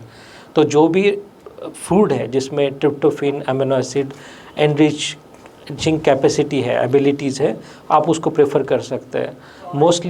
Mostly all fruits, मैं कहता हूँ all fruits, all vitamin C antioxidant rich foods are best. इसके अलावा आप ग्रीन वेजिटेबल्स को prefer कर सकते हो, सैलड्स को प्रेफर कर सकते हो, तो इसमें भी पोटेंशियल होता है। जैसे स्पिनैच है, ठीक है, ऑल ग्रीन वेजिटेबल्स उसको प्रेफर कर सकते हो। कुछ फ्रूट्स होते हैं जो कुछ एलिमेंट से भरपूर है, जैसे pomegranate is rich in iron which is important, some fruits are rich in zinc, selenium, तो ये भी इम्पॉर्टेंट, इसेंशियल, मैग्नीशियम, ये भी बहुत इंपॉर्टेंट होते हैं। तो इस तरीके के एलिमेंट्स होते हैं जो हमारे ब्रेन में जो हमारा एक्टिव मेटाबॉलिज्म है उसको बढ़ाते हैं। हाँ जी, प्लांट बेस्ड। इसके अलावा बहुत लोग नॉनवेज प्रेफर करते हैं, उस तरीके से बॉडी में एक हायर सोर्स ऑफ प्रोटीन हो सकता है अगर प्रेफर करें, इवन एग्स प्रेफर करें, इवन फिश प्रेफर करें, जो प्रोटीन रिच सोर्स होता है इसको भी प्रेफर कर सकते हैं। इसके अलावा कार्बोहाइड्रेट को कुछ हद तक रेस्ट्रिक्ट ही करने पड़ते हैं, कुछ हद तक फैट्स एंड ऑयल को अगर हम देखें कि कुछ इसेंशियल्स ऑयल है जो इम्पोर्टेंट होते ही है, जहाँ पे भी लगता है कि ऑयल्स को कंट्रोल करना है इम्पॉर्टेंट है, जहाँ पे भी हाई कोलेस्ट्रॉल लेवल है, कोलेस्ट्रॉल का इशू है, ओबेसिटी है, कार्डियक इशू होते हैं, डॉक्टर भी कहते हैं कि कोलेस्ट्रॉल आपको एक्स्ट्रा लेना नहीं है, और जो है उसको डिज़ोल्व करने के लिए जो भी एक्टिविटी एक्सरसाइज वगैरह कर सकते हो, कुछ हो सकता है कुछ समय के लिए कुछ मेडिकेशन भी चले। जिनको क्रोनिक लीवर इश्यूज़ है due to any family history, alcohol वगैरह, तो उनमें भी ये देखा जाता है फैट्स एंड ऑयल को रेस्ट्रिक्ट करने की माने एडवाइस दी जाती है। ठीक है, उसके साथ प्रोटीन रिच फूड जो भी आप ले सकते हैं, जिसमें प्रोटीन हमेशा कुछ अमीनो एसिड से ही बनता है, तो हमेशा प्लांट बेस्ड प्रोडक्ट्स बेस्ट है। जहाँ पे भी लगता है प्रोटीन डिफिशियंसी है तो कुछ सप्लीमेंट के थ्रू प्रोटीन दिया जा सकता है। जैसे बहुत सारे प्रोटीन पाउडर्स होते हैं जो हम प्रेफर करते हैं, प्रोटीन एक्स वगैरह, सोया बेस्ड प्रोटीन्स हम दे सकते हैं, तो उनको हम प्रेफर करते हैं। बच्चों में तो प्रोटीन बहुत ही इंपॉर्टेंट होते हैं, तो ये करते हैं। हर एक एज ग्रुप में प्रोटीन की अपनी अपनी रिक्वायरमेंट होनी चाहिए। आइडियल हम जो बैलेंस डाइट कहते हैं कि प्रोटीन टू फैट टू हमारा कार्बोहाइड्रेट रेशियो हमेशा रेगुलर होना चाहिए, कि हाईएस्ट अमाउंट ज़्यादातर प्रोटीन रहे, जो हमारा अराउंड 40% हमारा प्रोटीन होना चाहिए, जो हमारे नॉर्मल इंडियन डाइट में दाल, दलिया, पल्सेस, सीरियल से मिल जाए, है ना, तो उसमें दाल दलिया में प्रोटीन मिलेगा। कार्बोहाइड्रेट हम अराउंड 20-25% कर सकते हैं, जैसे कार्बोहाइड्रेट ज़्यादातर रोटी चपाती में होते हैं ज़्यादातर। उसके साथ हम देखते हैं कि वो 20-25% माने ज़्यादातर लेने हैं प्रोटीन्स, दूसरे लेने हैं जहाँ पे फाइबरस डाइट है, जहाँ पे सैलड्स वगैरह, फ्रूट्स वगैरह ऐड कर सकते हैं। दूध, दही, छाछ, इसकी भी एक अपनी सिग्निफिकेंस है। अगर जिनको कोई ग्लूटेन, लैक्टोज इंटॉलरेंस नहीं है तो वो प्रेफर कर सकते हैं, वो भी अपनी गट बैसिलाई को इम्प्रूव करते हैं, तो अल्टीमेटली जो हमारी गट इम्यूनिटी है उसको भी बढ़ाते हैं, तो ये भी बहुत इंपॉर्टेंट है। और इसके साथ वाटर इनटेक बहुत इंपॉर्टेंट है, एटलीस्ट 2 to 3 लीटर्स हम कहते हैं, average depend on age and any cardiac issue.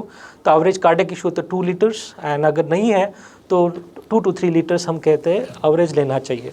उसके डाइटरी प्रोडक्ट्स आजकल मना करते हैं डॉक्टर्स लेने के लिए। हाँ जी, फोर्टिफाइड डाइटरी प्रोडक्ट्स ऐसे बहुत सारे मार्केट्स में MSMEs वगैरह बनाते हैं, लेकिन Indian diet is best diet, जिसमें हम देखते हैं कि नेचुरल डाइट के थ्रू जो भी आप सप्लीमेंट, अपनी जो रिक्वायरमेंट है, न्यूट्रिशनल रिक्वायरमेंट है, वो आप कंप्लीट करें। जैसे मिल्क को लेकर बोलते हैं कि मिल्क नहीं लेना चाहिए आजकल। हाँ नहीं, वो डिपेंड करता है। जैसे किसी को लैक्टोज इंटॉलरेंस है, जिसको मिल्क के वजह से इशू होते हैं, गट इश्यूज होते हैं, तो वो नहीं लेना चाहिए अगर हम उसको रेस्ट्रिक्ट करते हैं। Milk No, no, it's not study date, but it's not concern. There are some. No. So, not a natural. No. The milk from. No, मैं ये कहता हूँ कि there are some preservatives used for milk preservation.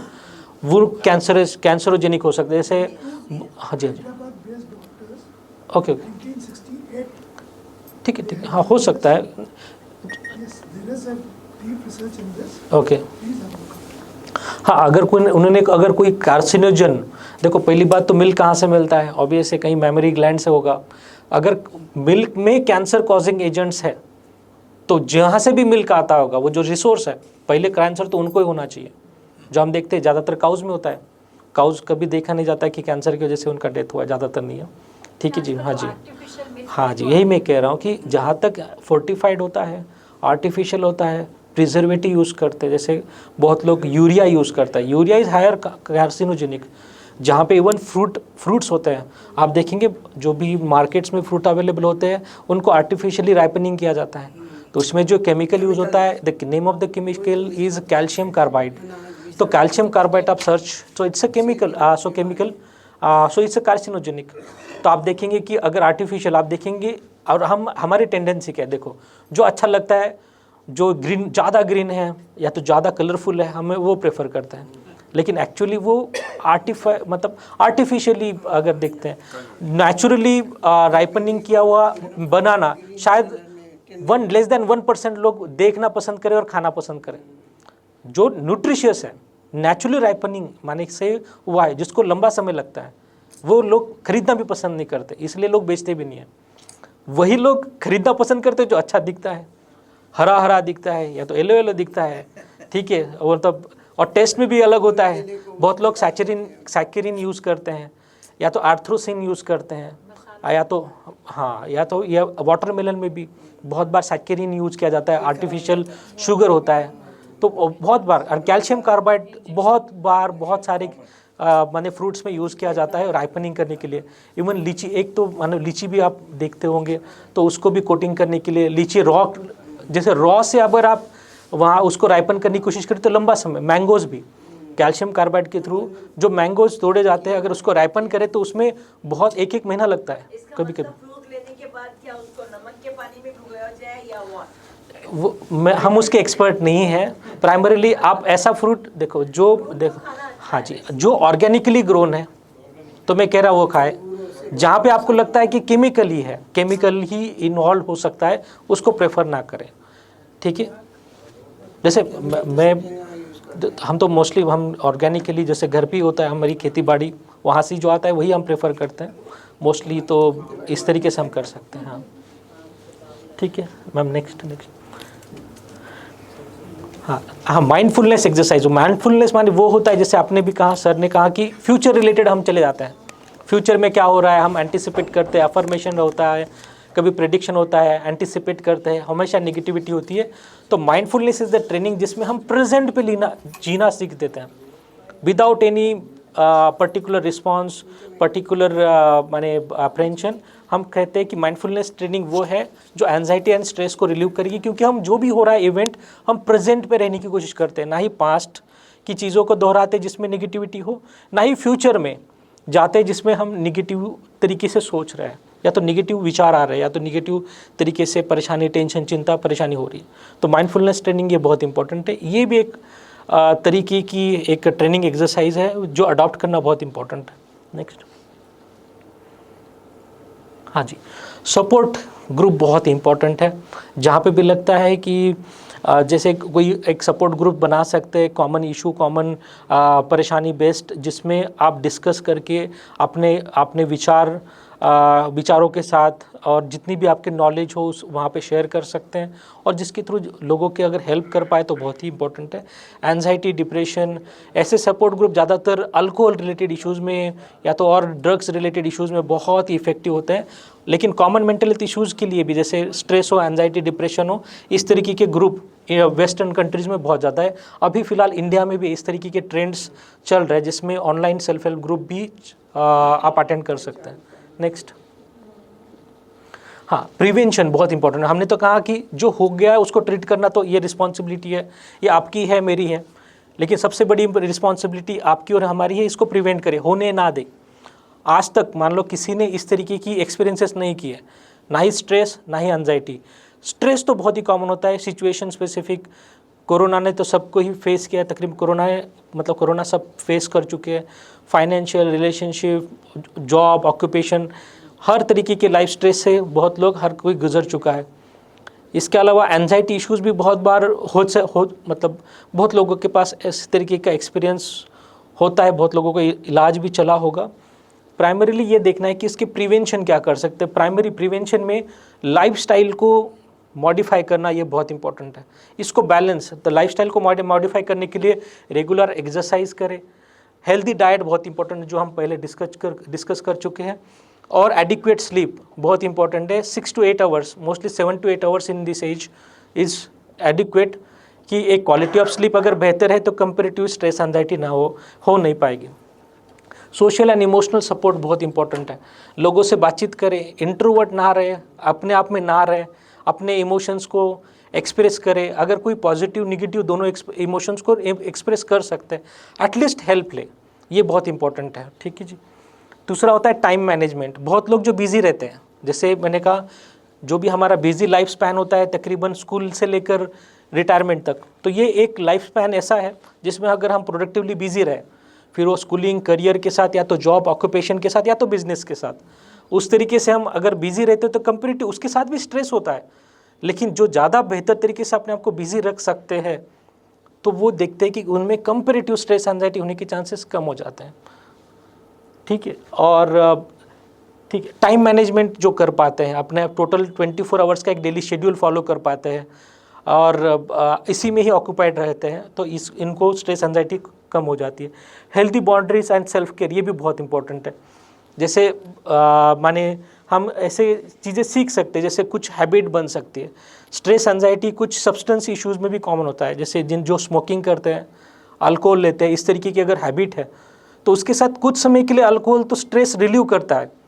मान लो जो भी quantity है, जो भी इफ़ेक्ट है, वो कुछ समय के लिए वो ठीक करता है, लेकिन इवेंचुअली लॉन्ग टर्म उसका जो इफ़ेक्ट होता है कि वो स्ट्रेस एंड एंजाइटी को बढ़ाता है। ठीक है।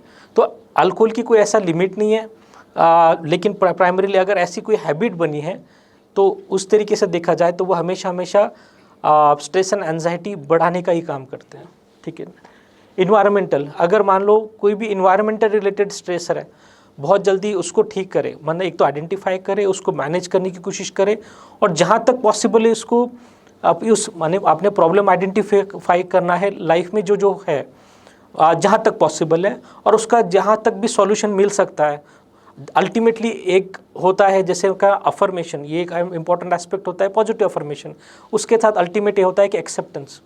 सो what we have to accept, there are certain माने आउटकम्स ऑफ लाइफ। मैंने कहा there is a birth, then there will be a death. आपका पर्सपेक्टिव भी इफेक्ट होता है उससे। हाँ जी। पर्सपेक्टिव भी एक किस्म की हायर इंटेलेक्चुअल थॉट प्रोसेस है, लेकिन पर्सपेक्टिव में यही होता है कि अगर पॉजिटिव पर्सपेक्टिव है तो हम देखते हैं, हम हर चीज़ को एक्सेप्ट कर लेते हैं। जैसे इवन डेथ को भी एक्सेप्ट कर लेते हैं तो हमारा अप्रहेंशन नहीं रहता है, हम एंटिसिपेट नहीं करते हैं, हम प्रेडिक्ट नहीं करते हैं, हम वरीज नहीं रहते, टेंशन चिंता नहीं रहती है। तो बहुत लोग जो जिस तरीके से उनका माने थॉट प्रोसेस डेवलप हो चुका है, उतने मैच्योर है, उतने सेंसिबल, रिस्पॉन्सिबल है, हम इतने ज्ञानी हो गए, हम कहते हैं ना, तो वो बहुत लोग एक्सेप्ट कर लेते हैं लाइफ के एंड रिजल्ट को भी। क्या होगा, आउटकम क्या होगा, एंड रिजल्ट क्या होगा, मृत्यु क्या है, वो हम देखते हैं। बहुत सारे मोटिवेशनल वीडियोस आपने देखा होगा, तो वहाँ तक सोच पहुँचनी चाहिए कि अल्टीमेट यही होता है। जो लोग इसको भी एक्सेप्ट नहीं कर पाते, इस तरीके के इवेंट्स को भी एक्सेप्ट नहीं कर पाते, वो लंबे समय तक इस 60 एज के बाद स्ट्रेस में रहते हैं, परेशान रहते हैं। ठीक है। ये जो अटैचमेंट्स हैं एंड एंग्जाइटीज हैं, एक्सेप्टेंस हैं, हाँ जी, these terms leads to the emotional distress. Right. ये जो 60 के ऊपर आप ग्रुप डिजाइन कर रहे हैं कि एंग्जाइटीज एंड फियर्स और अटैचमेंट्स के वजह से भी होते हैं। हाँ जी। And acceptance is very difficult. Right. अपने जो रिलेशंस हैं, बच्चे हैं, उनकी जो एक्सपेक्टेशंस हैं वो फुलफिल नहीं होने से it results into anxiety. Right right, ये भी राइट राइट इमोशनल, ये that right, so that's why the too much right as advances right acceptance is very difficult. Right difficult, acceptance is connected to expectation. Right जब expectation नहीं होती तो ultimately right you go into depressions. Right So ये how to control it depends on thinking, Right. mind and brain.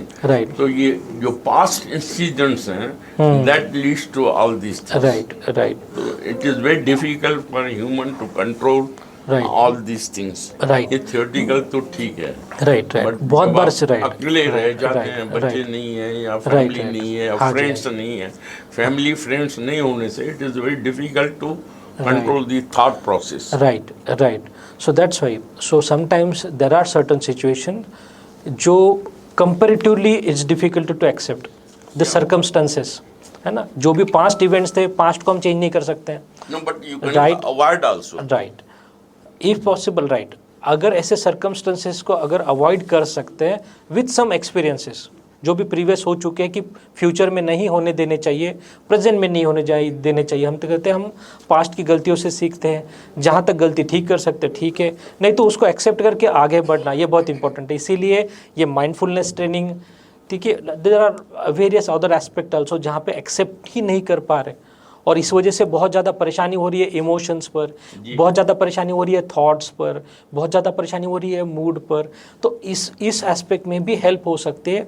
इसमें ज़्यादातर emotional issues हो रहे हैं या तो ज़्यादातर विचारों की परेशानी है, तो उसमें जो थेरेपीज़ होती है यह कॉग्निटिव बिहेवियरल थेरेपी है, जिसको अल्टीमेटली वही होगा to upgrade your coping skills towards your issues and accepting things better, कि प्रीवियसली जो भी हुआ है उसको बेटर एक्सेप्ट करना, और जो प्रॉब्लम्स है, जो भी आपने आइडेंटिफाइड प्रॉब्लम्स है उसको बेटर कोप अप करना। तो इसकी जो थेरेपी होती है कॉग्निटिव बिहेवियरल थेरेपी, ऐसा कोई भी मेंटल हेल्थ का इशू नहीं है जो टेक्निक्स के साथ, माने थेरेपी के साथ या तो मेडिकेशन के साथ ठीक नहीं किया जा सकता। क्या ठीक नहीं किया जा सकता? आपके experiences, past, futuristic thought process को ठीक किया जा सकता है। हाँ हाँ नहीं counselling, right, so this is the stage where we have to primarily identify the issue, कि this is the issue in your thoughts and emotions and feelings and mood. So if it is manageable then try to manage without any help, socialise groups वगैरह। जहाँ पे moderate to severe है then take an help of a professional. Mostly इसको और detail में जानकारी कि ऐसा क्यों हुआ होगा, why that this is happen, ये देखना बहुत इंपॉर्टेंट है। अगर ऐसा हुआ है, क्या सिविरिटी है, फ्यूचर में नहीं होना देना चाहिए, कैसे कोप अप करे, कैसे मैनेज करे, कैसे हैंडल करे, उसके लिए टेक्निक्स होती है, उसके लिए थेरेपी होती है। तो ये विथ थेरेपी इसको ठीक किया जा सकता है। But somehow without this, last time we discussed OCD. Right. OCD is it curable? Or Yeah, not curable? 100% Still curable. under- It's 100% treatable, 100% curable. ये आप कह रहे हैं लेकिन So that practical- depends on the help you are taken. What is this OCD? OCD is obsessive compulsive disorder, जिसमें ज़्यादातर विचार आते हैं, अलग अलग तरीके के ऑब्सेसिव थॉट्स आते हैं। ये है कि जो बंदा बीमार है, हाँ जी, जिसको एंजाइटी है, वो डिनाइल में है, हाँ जी, तो हाउ कम आप उसको हाँ कन्विंस जी। करो कि तुम चलो डॉक्टर के पास, हाँ कहीं नहीं जी, जाना। हाँ जी। तो बहुत बार ये होता है, बहुत सारे ऐसी मेंटल हेल्थ इश्यूज़ है जिसमें एक्सेप्टेंस नहीं होता कि हमें ये परेशानी, डिनाइल में रहते, लंबे समय तक हेल्प नहीं ले पाते। फैमिली झेल रही है, हाँ लेकिन जी, मरना मानने को तैयार हाँ नहीं जी। है। तो इस तरीके से देखो, दो चीज़ें, इसी वजह से मैंने कहा कि सोशल, माने जो आपकी फैमिली है उनकी रिस्पॉन्सिबिलिटी बढ़ जाती है। मेंटल हेल्थ केयर एक्ट भी कहता है, जो 2017 में बना गया 1987 के बाद, वो कहता है कि जहाँ पे भी आपको लगता है आपकी फैमिली मेम्बर में से कोई ऐसे परेशानी से जूझ रहा है जिसको वो खुद मैनेज नहीं कर पा रहा है, अनमैनेजेबल है, वो खुद अनमैनेजेबल है, या तो वो अपनी परेशानी को मैनेज नहीं कर पा रहा, तो उसकी हेल्प उसको हेल्प दी जा सकती है, देनी चाहिए। दूसरा, जहाँ पे ऐसी अनमैनेजेबल कंडीशन के बाद हो सकता है उसको सेल्फ हार्म हो या तो खुद को तकलीफ हो सकती है, तो उसका भी इलाज होना चाहिए। सेकंड, अगर दूसरों को तकलीफ हो रही है, फैमिली मेम्बर को परेशानी हो रही है, एक फैमिली मेम्बर जो परेशान है एंजाइटी की वजह से, वो हेल्प ही नहीं ले पा रहा है, तो इस वजह से बाकी फैमिली मेम्बर्स को भी परेशानी होती है। तो इन हाँ जी, तो सेकंड पार्ट होता है कि हाउ टू कन्विंस कि आपको हेल्प की ज़रूरत है। ये दो एस्पेक्ट होते हैं कि हाँ प्राइमरीली उसको किस तरीके से कन्विंस करा जाए कि फर्स्ट टाइम एटलीस्ट वो प्रोफेशनल के पास जाए, वो हेल्प ले। बहुत बार एंजाइटी इश्यूज, पैनिक, डिप्रेशन, इस तरीके की परेशानी होती है जो पेशेंट पहले अपने आप में ही महसूस करता है कि परेशानी है। जहाँ पे सिविरिटी इतनी ज़्यादा है कि वो आइडेंटिफाई नहीं कर पा रहा, या तो अवेयरनेस नहीं है, पता ही नहीं चल रहा, एक्सेप्ट ही नहीं कर पा कि मुझे में परेशानी है, तो इस कंडीशन में उसका इलाज अगेंस्ट द विल भी किया जा सकता है जब तक उसका एक्सेप्टेंस, अवेयरनेस और इंसाइट उसके परेशानी के बारे में बेहतर ना हो। अभी उसके लिए क्या हो सकता है, जैसे मान लो किसी को अनमैनेजेबल अनकंट्रोल बीपी की परेशानी है, माने हो सकता है डायबिटीज़ है, मान लो एक बहुत ही सिंपल एग्जांपल डायबिटीज़ है। एक हस्बैंड है जिसको डायबिटीज़ है, वो शुगर कंट्रोल नहीं करना चाहता, वो एक्सेप्ट नहीं करता डायबिटीज़ है, गोली नहीं खाता है, तो प्राइमरी रिस्पॉन्सिबिलिटी किसकी है? हम कहते हैं फैमिली मेम्बर्स की है। क्या कर सकते हैं? शुगर को कंट्रोल कर सकते हैं, मेडिकेशन को मॉनिटर कर सकते हैं, इफेक्ट साइड इफेक्ट को देख सकते हैं, उनको रिक्वेस्ट कर सकते हैं कि आप वो कंसल्ट करें, उनको लेके जा सकते हैं, या तो फिजिशियन को बुला सकते हैं, रूटीन इन्वेस्टिगेशंस कर सकते हैं, ब्लड टेस्ट कर सकते हैं, मॉनिटरिंग कर सकते हैं, इस तरीके से एक्टिविटी को मॉनिटर कर सकते हैं। तो ये सारी चीज़ें कर सकते हैं। तो ये होता है डायबिटीज़ में। जहाँ पे मेंटल हेल्थ इशू होता है कि एंजाइटी है लेकिन एक्सेप्ट ही नहीं कर पा रहे, हमारे पास कोई डायग्नोस्टिक नहीं है कि कोई ब्लड रिपोर्ट करने के बाद हमें पता चले कि इतनी सिविरिटी है, एटलीस्ट इस रिपोर्ट को देख के तो आप चलो डॉक्टर के पास, ये कोई टेस्ट नहीं है। दूसरा, जहाँ पे फैमिली मेम्बर काउंसिल कर पाएंगे वो बहुत अच्छी बात है, नहीं तो अगर इस तरीके की कंडीशन है जिसमें वो एक्सेप्ट नहीं कर पा रहा, लेकिन that issue is that dysfunctional कि वो खुद का भी देखभाल नहीं कर पा रहा, अपने आप को भी हानि पहुंचा सकता है, दूसरों की हानि पहुंचा सकता है, तो अनमैनेजेबल है। इस कंडीशन में against the will of the patient उसको ट्रीट किया जा सकता है। अभी आप कहेंगे कि डॉक्टर के पास कैसे लेके जाएंगे, उसके लिए अलग अलग सर्विसेज अवेलेबल होते हैं, एम्बुलेंस सर्विसेज अवेलेबल होती है। और एक आइडियली, मैं कह रहा हूँ ये आइडियल कंडीशन नहीं होती इस एज में, लेकिन कुछ ऐसे कंडीशंस होते हैं जहाँ पे कभी कभी रिस्ट्रेनिंग करके भी, रिस्ट्रेनिंग ये मान लो, वैसे तो ये स्टैंडर्ड प्रोसीजर है, विथ कंसेंट ही किया जाता है, जहाँ पे भी क्लाइंट माने पेशेंट या तो जो भी जिनको इस तरीके की परेशानी है, जिनको अपने परेशानी के बारे में समझ नहीं है और हानि पहुँचा सकते हैं, तो इस कंडीशन में फैमिली मेम्बर, केयर गिवर की रिस्पॉन्सिबिलिटी बढ़ जाती है कि उनका इलाज करें। ठीक है, वो लीगली रिस्पॉन्सिबल है उनके इलाज के लिए, तो वो जो स्टेप लेंगे, वो जो भी डिसीजंस लेंगे, वो एक्सेप्टेड होता है as per mental health care act 2017। ठीक है, उसके लिए प्रोफेशनल की हेल्प लेना दो तरीके से हो सकती है। आप प्रोफेशनल को होम विजिट के लिए बुला सकते हैं, या तो दूसरा ऑनलाइन कंसल्टेशन कर सकते हैं जहाँ तक पॉसिबल है, फैमिली फिजिशियन को कर सकते हैं जो प्रीवियसली कुछ मेडिकेशन हो, तो जहाँ पे ट्रस्ट इश्यूज़ नहीं, मतलब मैंने ट्रस्ट है और एटलीस्ट थोड़ा बहुत ट्रस्ट है, या तो इस तरीके का फैमिली मेम्बर आइडेंटिफाई कर सकते हैं। जैसे बहुत लोग पर्टिकुलर कोई फैमिली मेम्बर का ही मानते हैं, जैसे एक बेटा है, बच्चा है, वो मानता ही नहीं, सिर्फ पापा की बात मानता है, तो ऑब्वियसली उस तरीके से हम कर सकते हैं।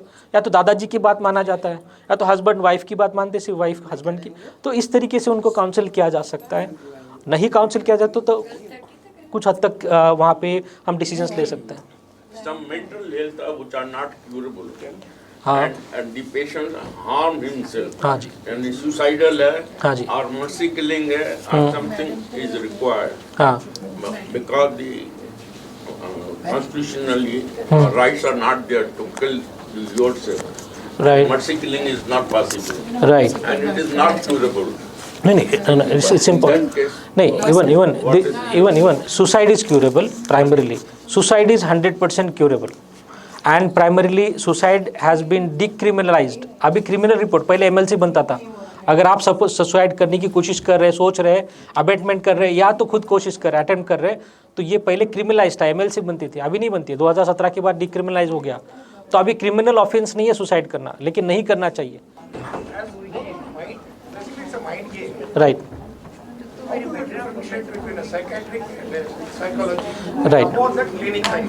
हाँ, तो primary difference between psychiatrist and psychologist, psychiatrist are medical doctors, post MBBS, then MD in psychiatry. So these are psychiatrists, those can diagnose the client and then treat the client with medication plus therapies. Psychologists are professionals expert in doing therapies, counseling, talk therapies, assessment and evaluation of the client primarily. So this is the primary difference. Psychiatrist can prescribe as well as do some kind of counseling, but the psychologists are expert in doing counseling better than psychiatrist. Yeah, so they can prescribe, yeah, because they are not medical professionals, they are not completed their medical degrees, they are not a medical professional. Yeah, psychologist. Clinical psychologists are not medical doctors, so they can have doctorate in that field, but they are not medical doctor to prescribe medication, but they can do better therapies and counseling. Psychologists and therapists are same. हाँ, India we use word psychologist, Right. but in US we use word therapist. right. So psychologists can do therapies. That's why psychologists can be commonly referred as therapist. किया जा सकता है. There are counselors also. Therapy counsellors और counsellors also. Counsellors वो है जिनके पास कुछ licence है, लेकिन वो लाइसेंस नहीं है जो क्लिनिकल प्रैक्टिस के लिए, लेकिन वो काउंसिल कर सकते हैं. बेसिक काउंसलर्स हम कह सकते हैं. हाँ, psychologist, the qualification of psychologist starts from the bachelors in that psychology, then masters in psychology, then MPhil, then PhD. So this is how the clinical psychologist हम कहते हैं. उसमें एक ब्रांच होता है क्लिनिकल साइकोलॉजी. बेसिक काउंसलर्स हो सकता है वो बैचलर्स हो या तो फिर मास्टर्स हो, इस तरीके से, तो वो बेसिक काउंसलिंग कर सकते हैं एज पर आरसीआई. लेकिन primarily for clinical psychology, for clinical skills to give certification and assessment evaluation and then specific therapy, it's important to have at least MPhil in India. But what about the role of a neuroscientist or हाँ, neurologist. neurosurgery or हाँ जी, mental health? हाँ जी. तो psychiatrist और neurologist में क्या फ़र्क है? जैसे psychiatrist are expert in managing psychological process of brain और mind. Primarily they are mind experts, जो thoughts, emotions, mood, behaviour, perception, इसको ठीक करते हैं, ताकि उसका मोस्टली उसका एसोसिएशन ब्रेन में होने वाले कुछ न्यूरोकेमिकल्स हैं. Neurochemicals are different. Primarily the neurochemicals between two neurons and synapse, in between synapse, तो उसको ट्रीट करना, उसको ठीक करना, वो psychiatrist. There is another term called neuro psychiatrist. So ये होता है कि वो कुछ एस्पेक्ट ऑफ न्यूरो, जैसे कुछ इलनेसेस होते हैं जो जिसका न्यूरो साइकेट्रिक इम्प्लीकेशन होता है, जिसमें psychiatric issue, mental health issues भी होते हैं, जिसमें न्यूरोलॉजिकल, जैसे डिमेंशिया है तो उसके साथ डिप्रेशन होगा, तो वो न्यूरो साइकेट्रिस्ट बेटर हैंडल कर सकते हैं. सेकंड एस्पेक्ट होता है कि न्यूरोलॉजिस्ट का क्या रोल होता है. न्यूरोलॉजिस्ट प्राइमरीली ब्रेन के स्ट्रक्चर में अगर कोई डिफॉर्मेलिटी होती है, नॉट न्यूरोकेमिकल. कुछ एस्पेक्ट में न्यूरोकेमिकल पे भी कुछ बेस्ड होते हैं, कुछ इलनेसेस, जैसे हो सकता है अल्जाइमर, जिससे नहीं पार्किंसन में कुछ न्यूरोकेमिकल, लेकिन ज़्यादातर ब्रेन स्ट्रक्चर में इश्यूज होता है. जैसे हम कहते हैं कि एमआरआई करते हैं तो ब्रेन स्ट्रक्चर में इश्यूज दिखते हैं, एट्रोफी दिखती है वगैरह वगैरह.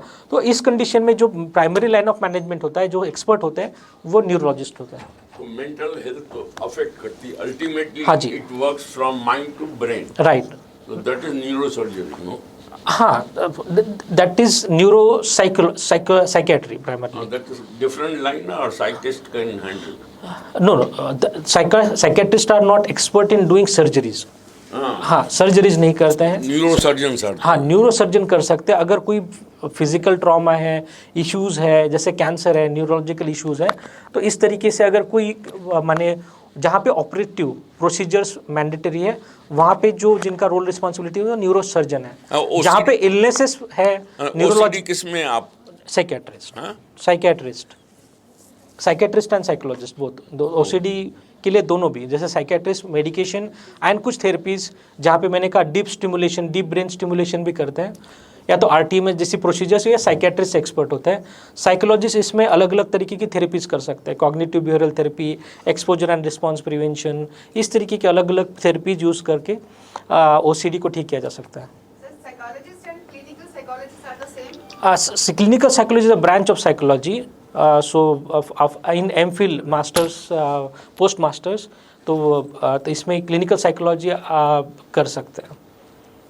हाँ, और ये कुछ जैसे मैंने कहा कि देखो, एक होता है एंजाइटी डिप्रेशन को समझना वगैरह, एक अलग बात होती है, पैनिक को समझना एक अलग बात होती है, लेकिन इसको ग्रेड करना कि कितना है, जैसे बीपी शुगर मॉनिटर किया जा सकता है, क्या हम, हाँ जी, क्या हम स्ट्रेस एंजाइटी को मॉनिटर कर सकते हैं?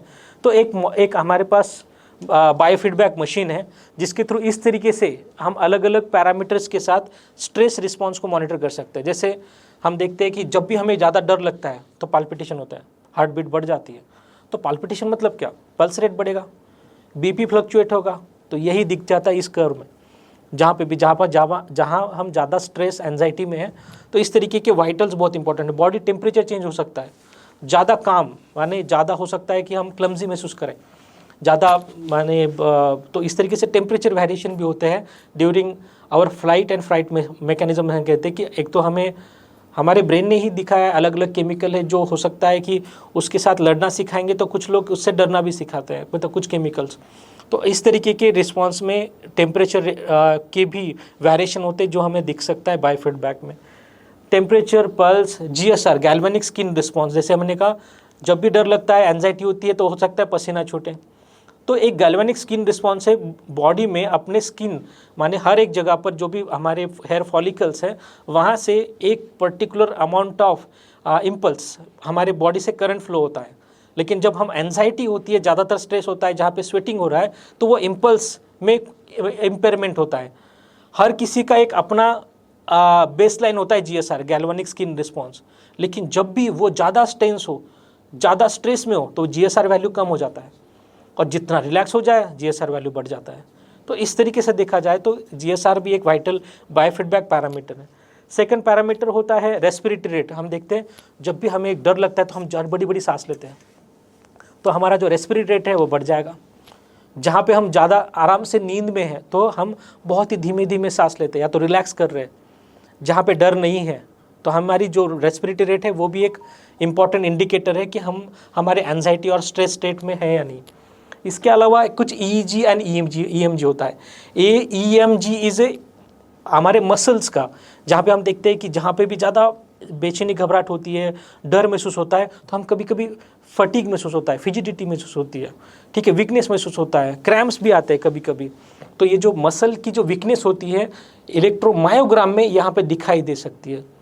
इसके अलावा हमारी ब्रेन की कुछ पर्टिकुलर मतलब सेंसेस, मतलब ये इम्पल्सेस है, माने ब्रेन की कुछ न्यूरॉन की अपनी एक्टिविटी है जिसमें अल्फा बीटा टाइप के इलेक्ट्रिक करंट्स होते हैं, ब्रेन की भी अपने करंट्स होते हैं।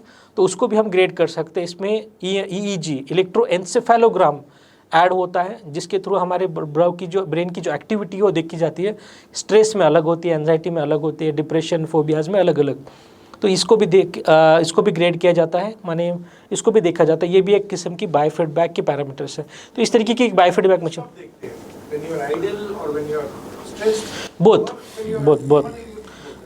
बोथ माने अगर हम देखते हैं कि अगर इन पर्टिकुलर सिचुएशन, और अगर किसी को हमें देखना है कि कितना उसको स्ट्रेस लेवल है बेस्ड ऑन दिस पैरामीटर्स, तो हम ड्यूरिंग स्ट्रेस स्टेट, माने अगर वो एट द मोमेंट सब्जेक्टिवली वो स्ट्रेस महसूस कर रहा है, एंजाइटी महसूस कर रहा है, अगर वो कहता है कि उस स्टेट में उसके इस 5 जो भी बायोफीडबैक पैरामीटर्स है, हम उसकी रीडिंग ले लेते हैं।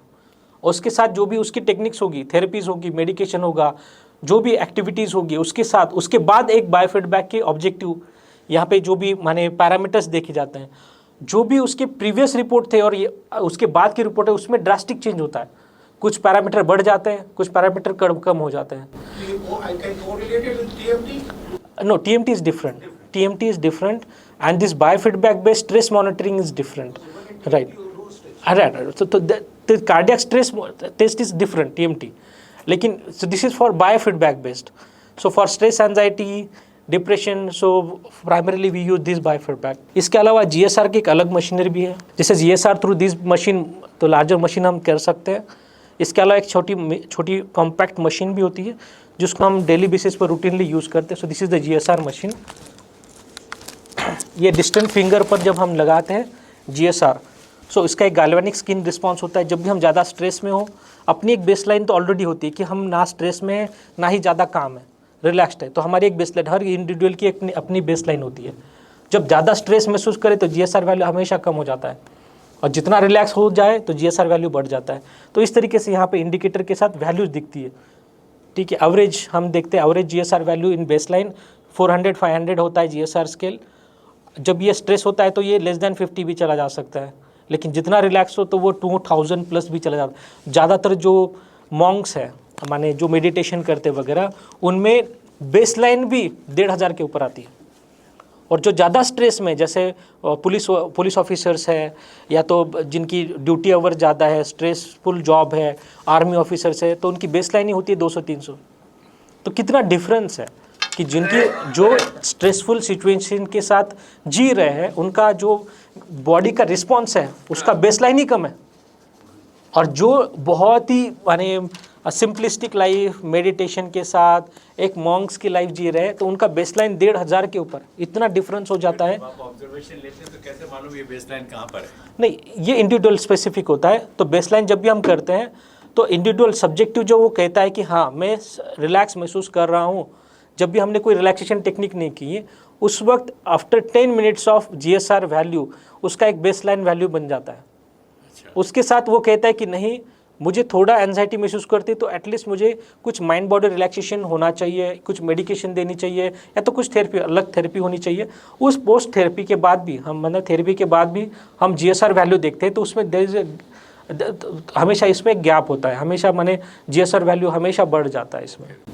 थेरेपी के बाद फिर दोबारा चेक करें? हाँ जी, फिर चेक करेंगे। तो इस तरीके से, हाँ जी, इस तरीके से मान लो ये हो सकता है कि जैसे बहुत लोग ये कंप्लेंट करते हैं कि क्वालिटी ऑफ स्लीप पुअर है। इसमें आइडेंटिफाई कर रहे हैं कि बहुत लंबे समय से थोड़ा स्ट्रेस चल रहा है, इश्यूज चल रहे हैं, तो हम क्वालिटी ऑफ स्लीप मॉनिटर के साथ GSR मॉनिटरिंग अगर हम रात भर कर देते हैं तो हमारे जो GSR वैल्यू भी फ्लक्चुएट करेगा। देखेंगे एक बेसलाइन कहीं ना कहीं अचीव होता है, जहाँ पे स्ट्रेस कंपेरेटिवली नॉर्मल था, उसके बाद वो फ्लक्चुएट करता है। जहाँ ज़्यादा स्ट्रेस हो रहा है तो GSR बेसलाइन से नीचे चला जाता है, ज़्यादा अच्छा महसूस हो सकता है तो तब वो GSR वैल्यू बढ़ भी जाता है, ठीक है। इस तरीके से वो GSR वैल्यू फ्लक्चुएट करता है। वो कंपैरेटिव, ये सब्जेक्टिव हमारी फीलिंग है, स्ट्रेस को कैसे हम हैंडल कर पाते हैं। ये सब मेडिकली आप अटेंड करते हैं? मेडिसिन्स आर रिक्वायर्ड और only some other therapy? Not for mild to moderate issues हम मेडिकेशन प्रेफर नहीं करते हैं। जहाँ पे अनमैनेजेबल इश्यूज है, सीवियर रेंज है, सीवियरिटी है, डिसफंक्शनलिटी ज़्यादा है, वो लाइफ पे इम्पैक्ट कर रहे हैं, तो इसमें हम मेडिकेशन, मतलब थेरेपी के साथ मेडिकेशन भी प्रेफर करते हैं। GSR is galvanic skin response, galvanic skin response. हाँ, VR ऐसे, जैसे मैंने कहा, हमने जो अभी सिमुलेशन यहाँ पे दिखाए, कुछ एक्चुअल माने रियलिटी बेस्ड इसमें relaxation, mind body relaxation techniques हो सकते हैं, कुछ वर्चुअल रियलिटी बेस्ड भी हो सकते हैं, जिसके लिए हम VR यूज़ करते हैं।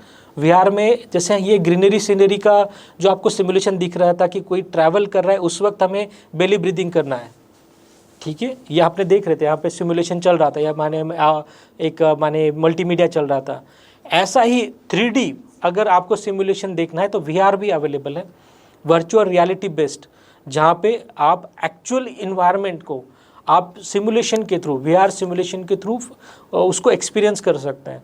जैसे बहुत लोग कहते हैं कि दिल्ली जैसी क्राउडेड प्लेस है, मान लो बहुत ज़्यादा टेंशन, चिंता, परेशानी है, लेकिन हमें कहाँ पर अच्छा महसूस करता है? जहाँ पे ग्रीनरी हो, जहाँ पे सीनरी हो। तो ये तो पॉसिबल नहीं है यहाँ बैठ के। तो ऐसे सिमुलेशंस VR में अवेलेबल होते हैं, जिसके थ्रू हम रियल एक्सपीरियंस ले सकते हैं। इसके साथ हमारा माइंड बॉडी रिलैक्स भी कर सकते हैं। इसके साथ हम GSR वैल्यू भी देख सकते हैं कि इस पर्टिकुलर माने रियल लाइफ में जहाँ पे हम स्ट्रेस के साथ है तो GSR वैल्यू हमेशा चेंज होगा, और जब भी हम VR बेस्ड सिमुलेशन में जहाँ पे माइंड बॉडी रिलैक्स करेंगे तो उसके साथ GSR वैल्यू चेंज होगा। तो इस तरीके से होता है। तो हम VR भी यूज़ करते हैं। तो वर्चुअल रियलिटी बेस्ड अलग अलग सिमुलेशन बनते हैं। ऐसे सिमुलेशन स्पेसिफिक एंजाइटी के लिए भी बनता है, स्पेसिफिक फोबियाज़ के लिए। बहुत लोग कहते हैं कि मुझे एरोप्लेन में बैठने का बहुत ही डर है, एरोफोबिया है। अभी उसके लिए क्या मतलब हम अगर कोई थेरेपी करना चाहता है तो उसको इतने बार एरोप्लेन में लेके जाना पड़ेगा, तो ये तो पॉसिबल नहीं है, बहुत मुश्किल हो जाता है एक्चुअल बेस्ड थेरेपी करने के लिए। लेकिन हाँ, हो सकता है उसको एलिवेटर का फोबिया है, हम एक्चुअल एलिवेटर में भी उसकी थेरेपी कर सकते हैं, जो कंपेरेटिव पॉसिबल है। दिल्ली में तो वैसे भी एलिवेटर बहुत ही कम मिलते हैं, कोई हॉस्पिटल में बहुत ही कम है। मुंबई जैसी जगह पे तो हॉस्पिटल में बहुत ही आराम से मिल जाते हैं। या श्योर, नेक्स्ट टाइम हम स्लीप इशू ही कवर करेंगे। उसके लिए VR बेस्ड सिमुलेशन भी हम देखेंगे कि क्या पॉसिबल है, और हम फिर से स्लीप के लिए भी एक माइंड बॉडी रिलैक्सेशन अलग से हम टेक्निक, जिसके लिए एक और स्टिमुलेशन है लेकिन वो थोड़ा लेंदी था, वो हम दिखा नहीं पाए। JP हमारा एक टेक्निक है, लेकिन नेक्स्ट टाइम हम ऑलरेडी वो टेक्निक आपको दिखाएंगे। ठीक है, okay, thank you, thank you.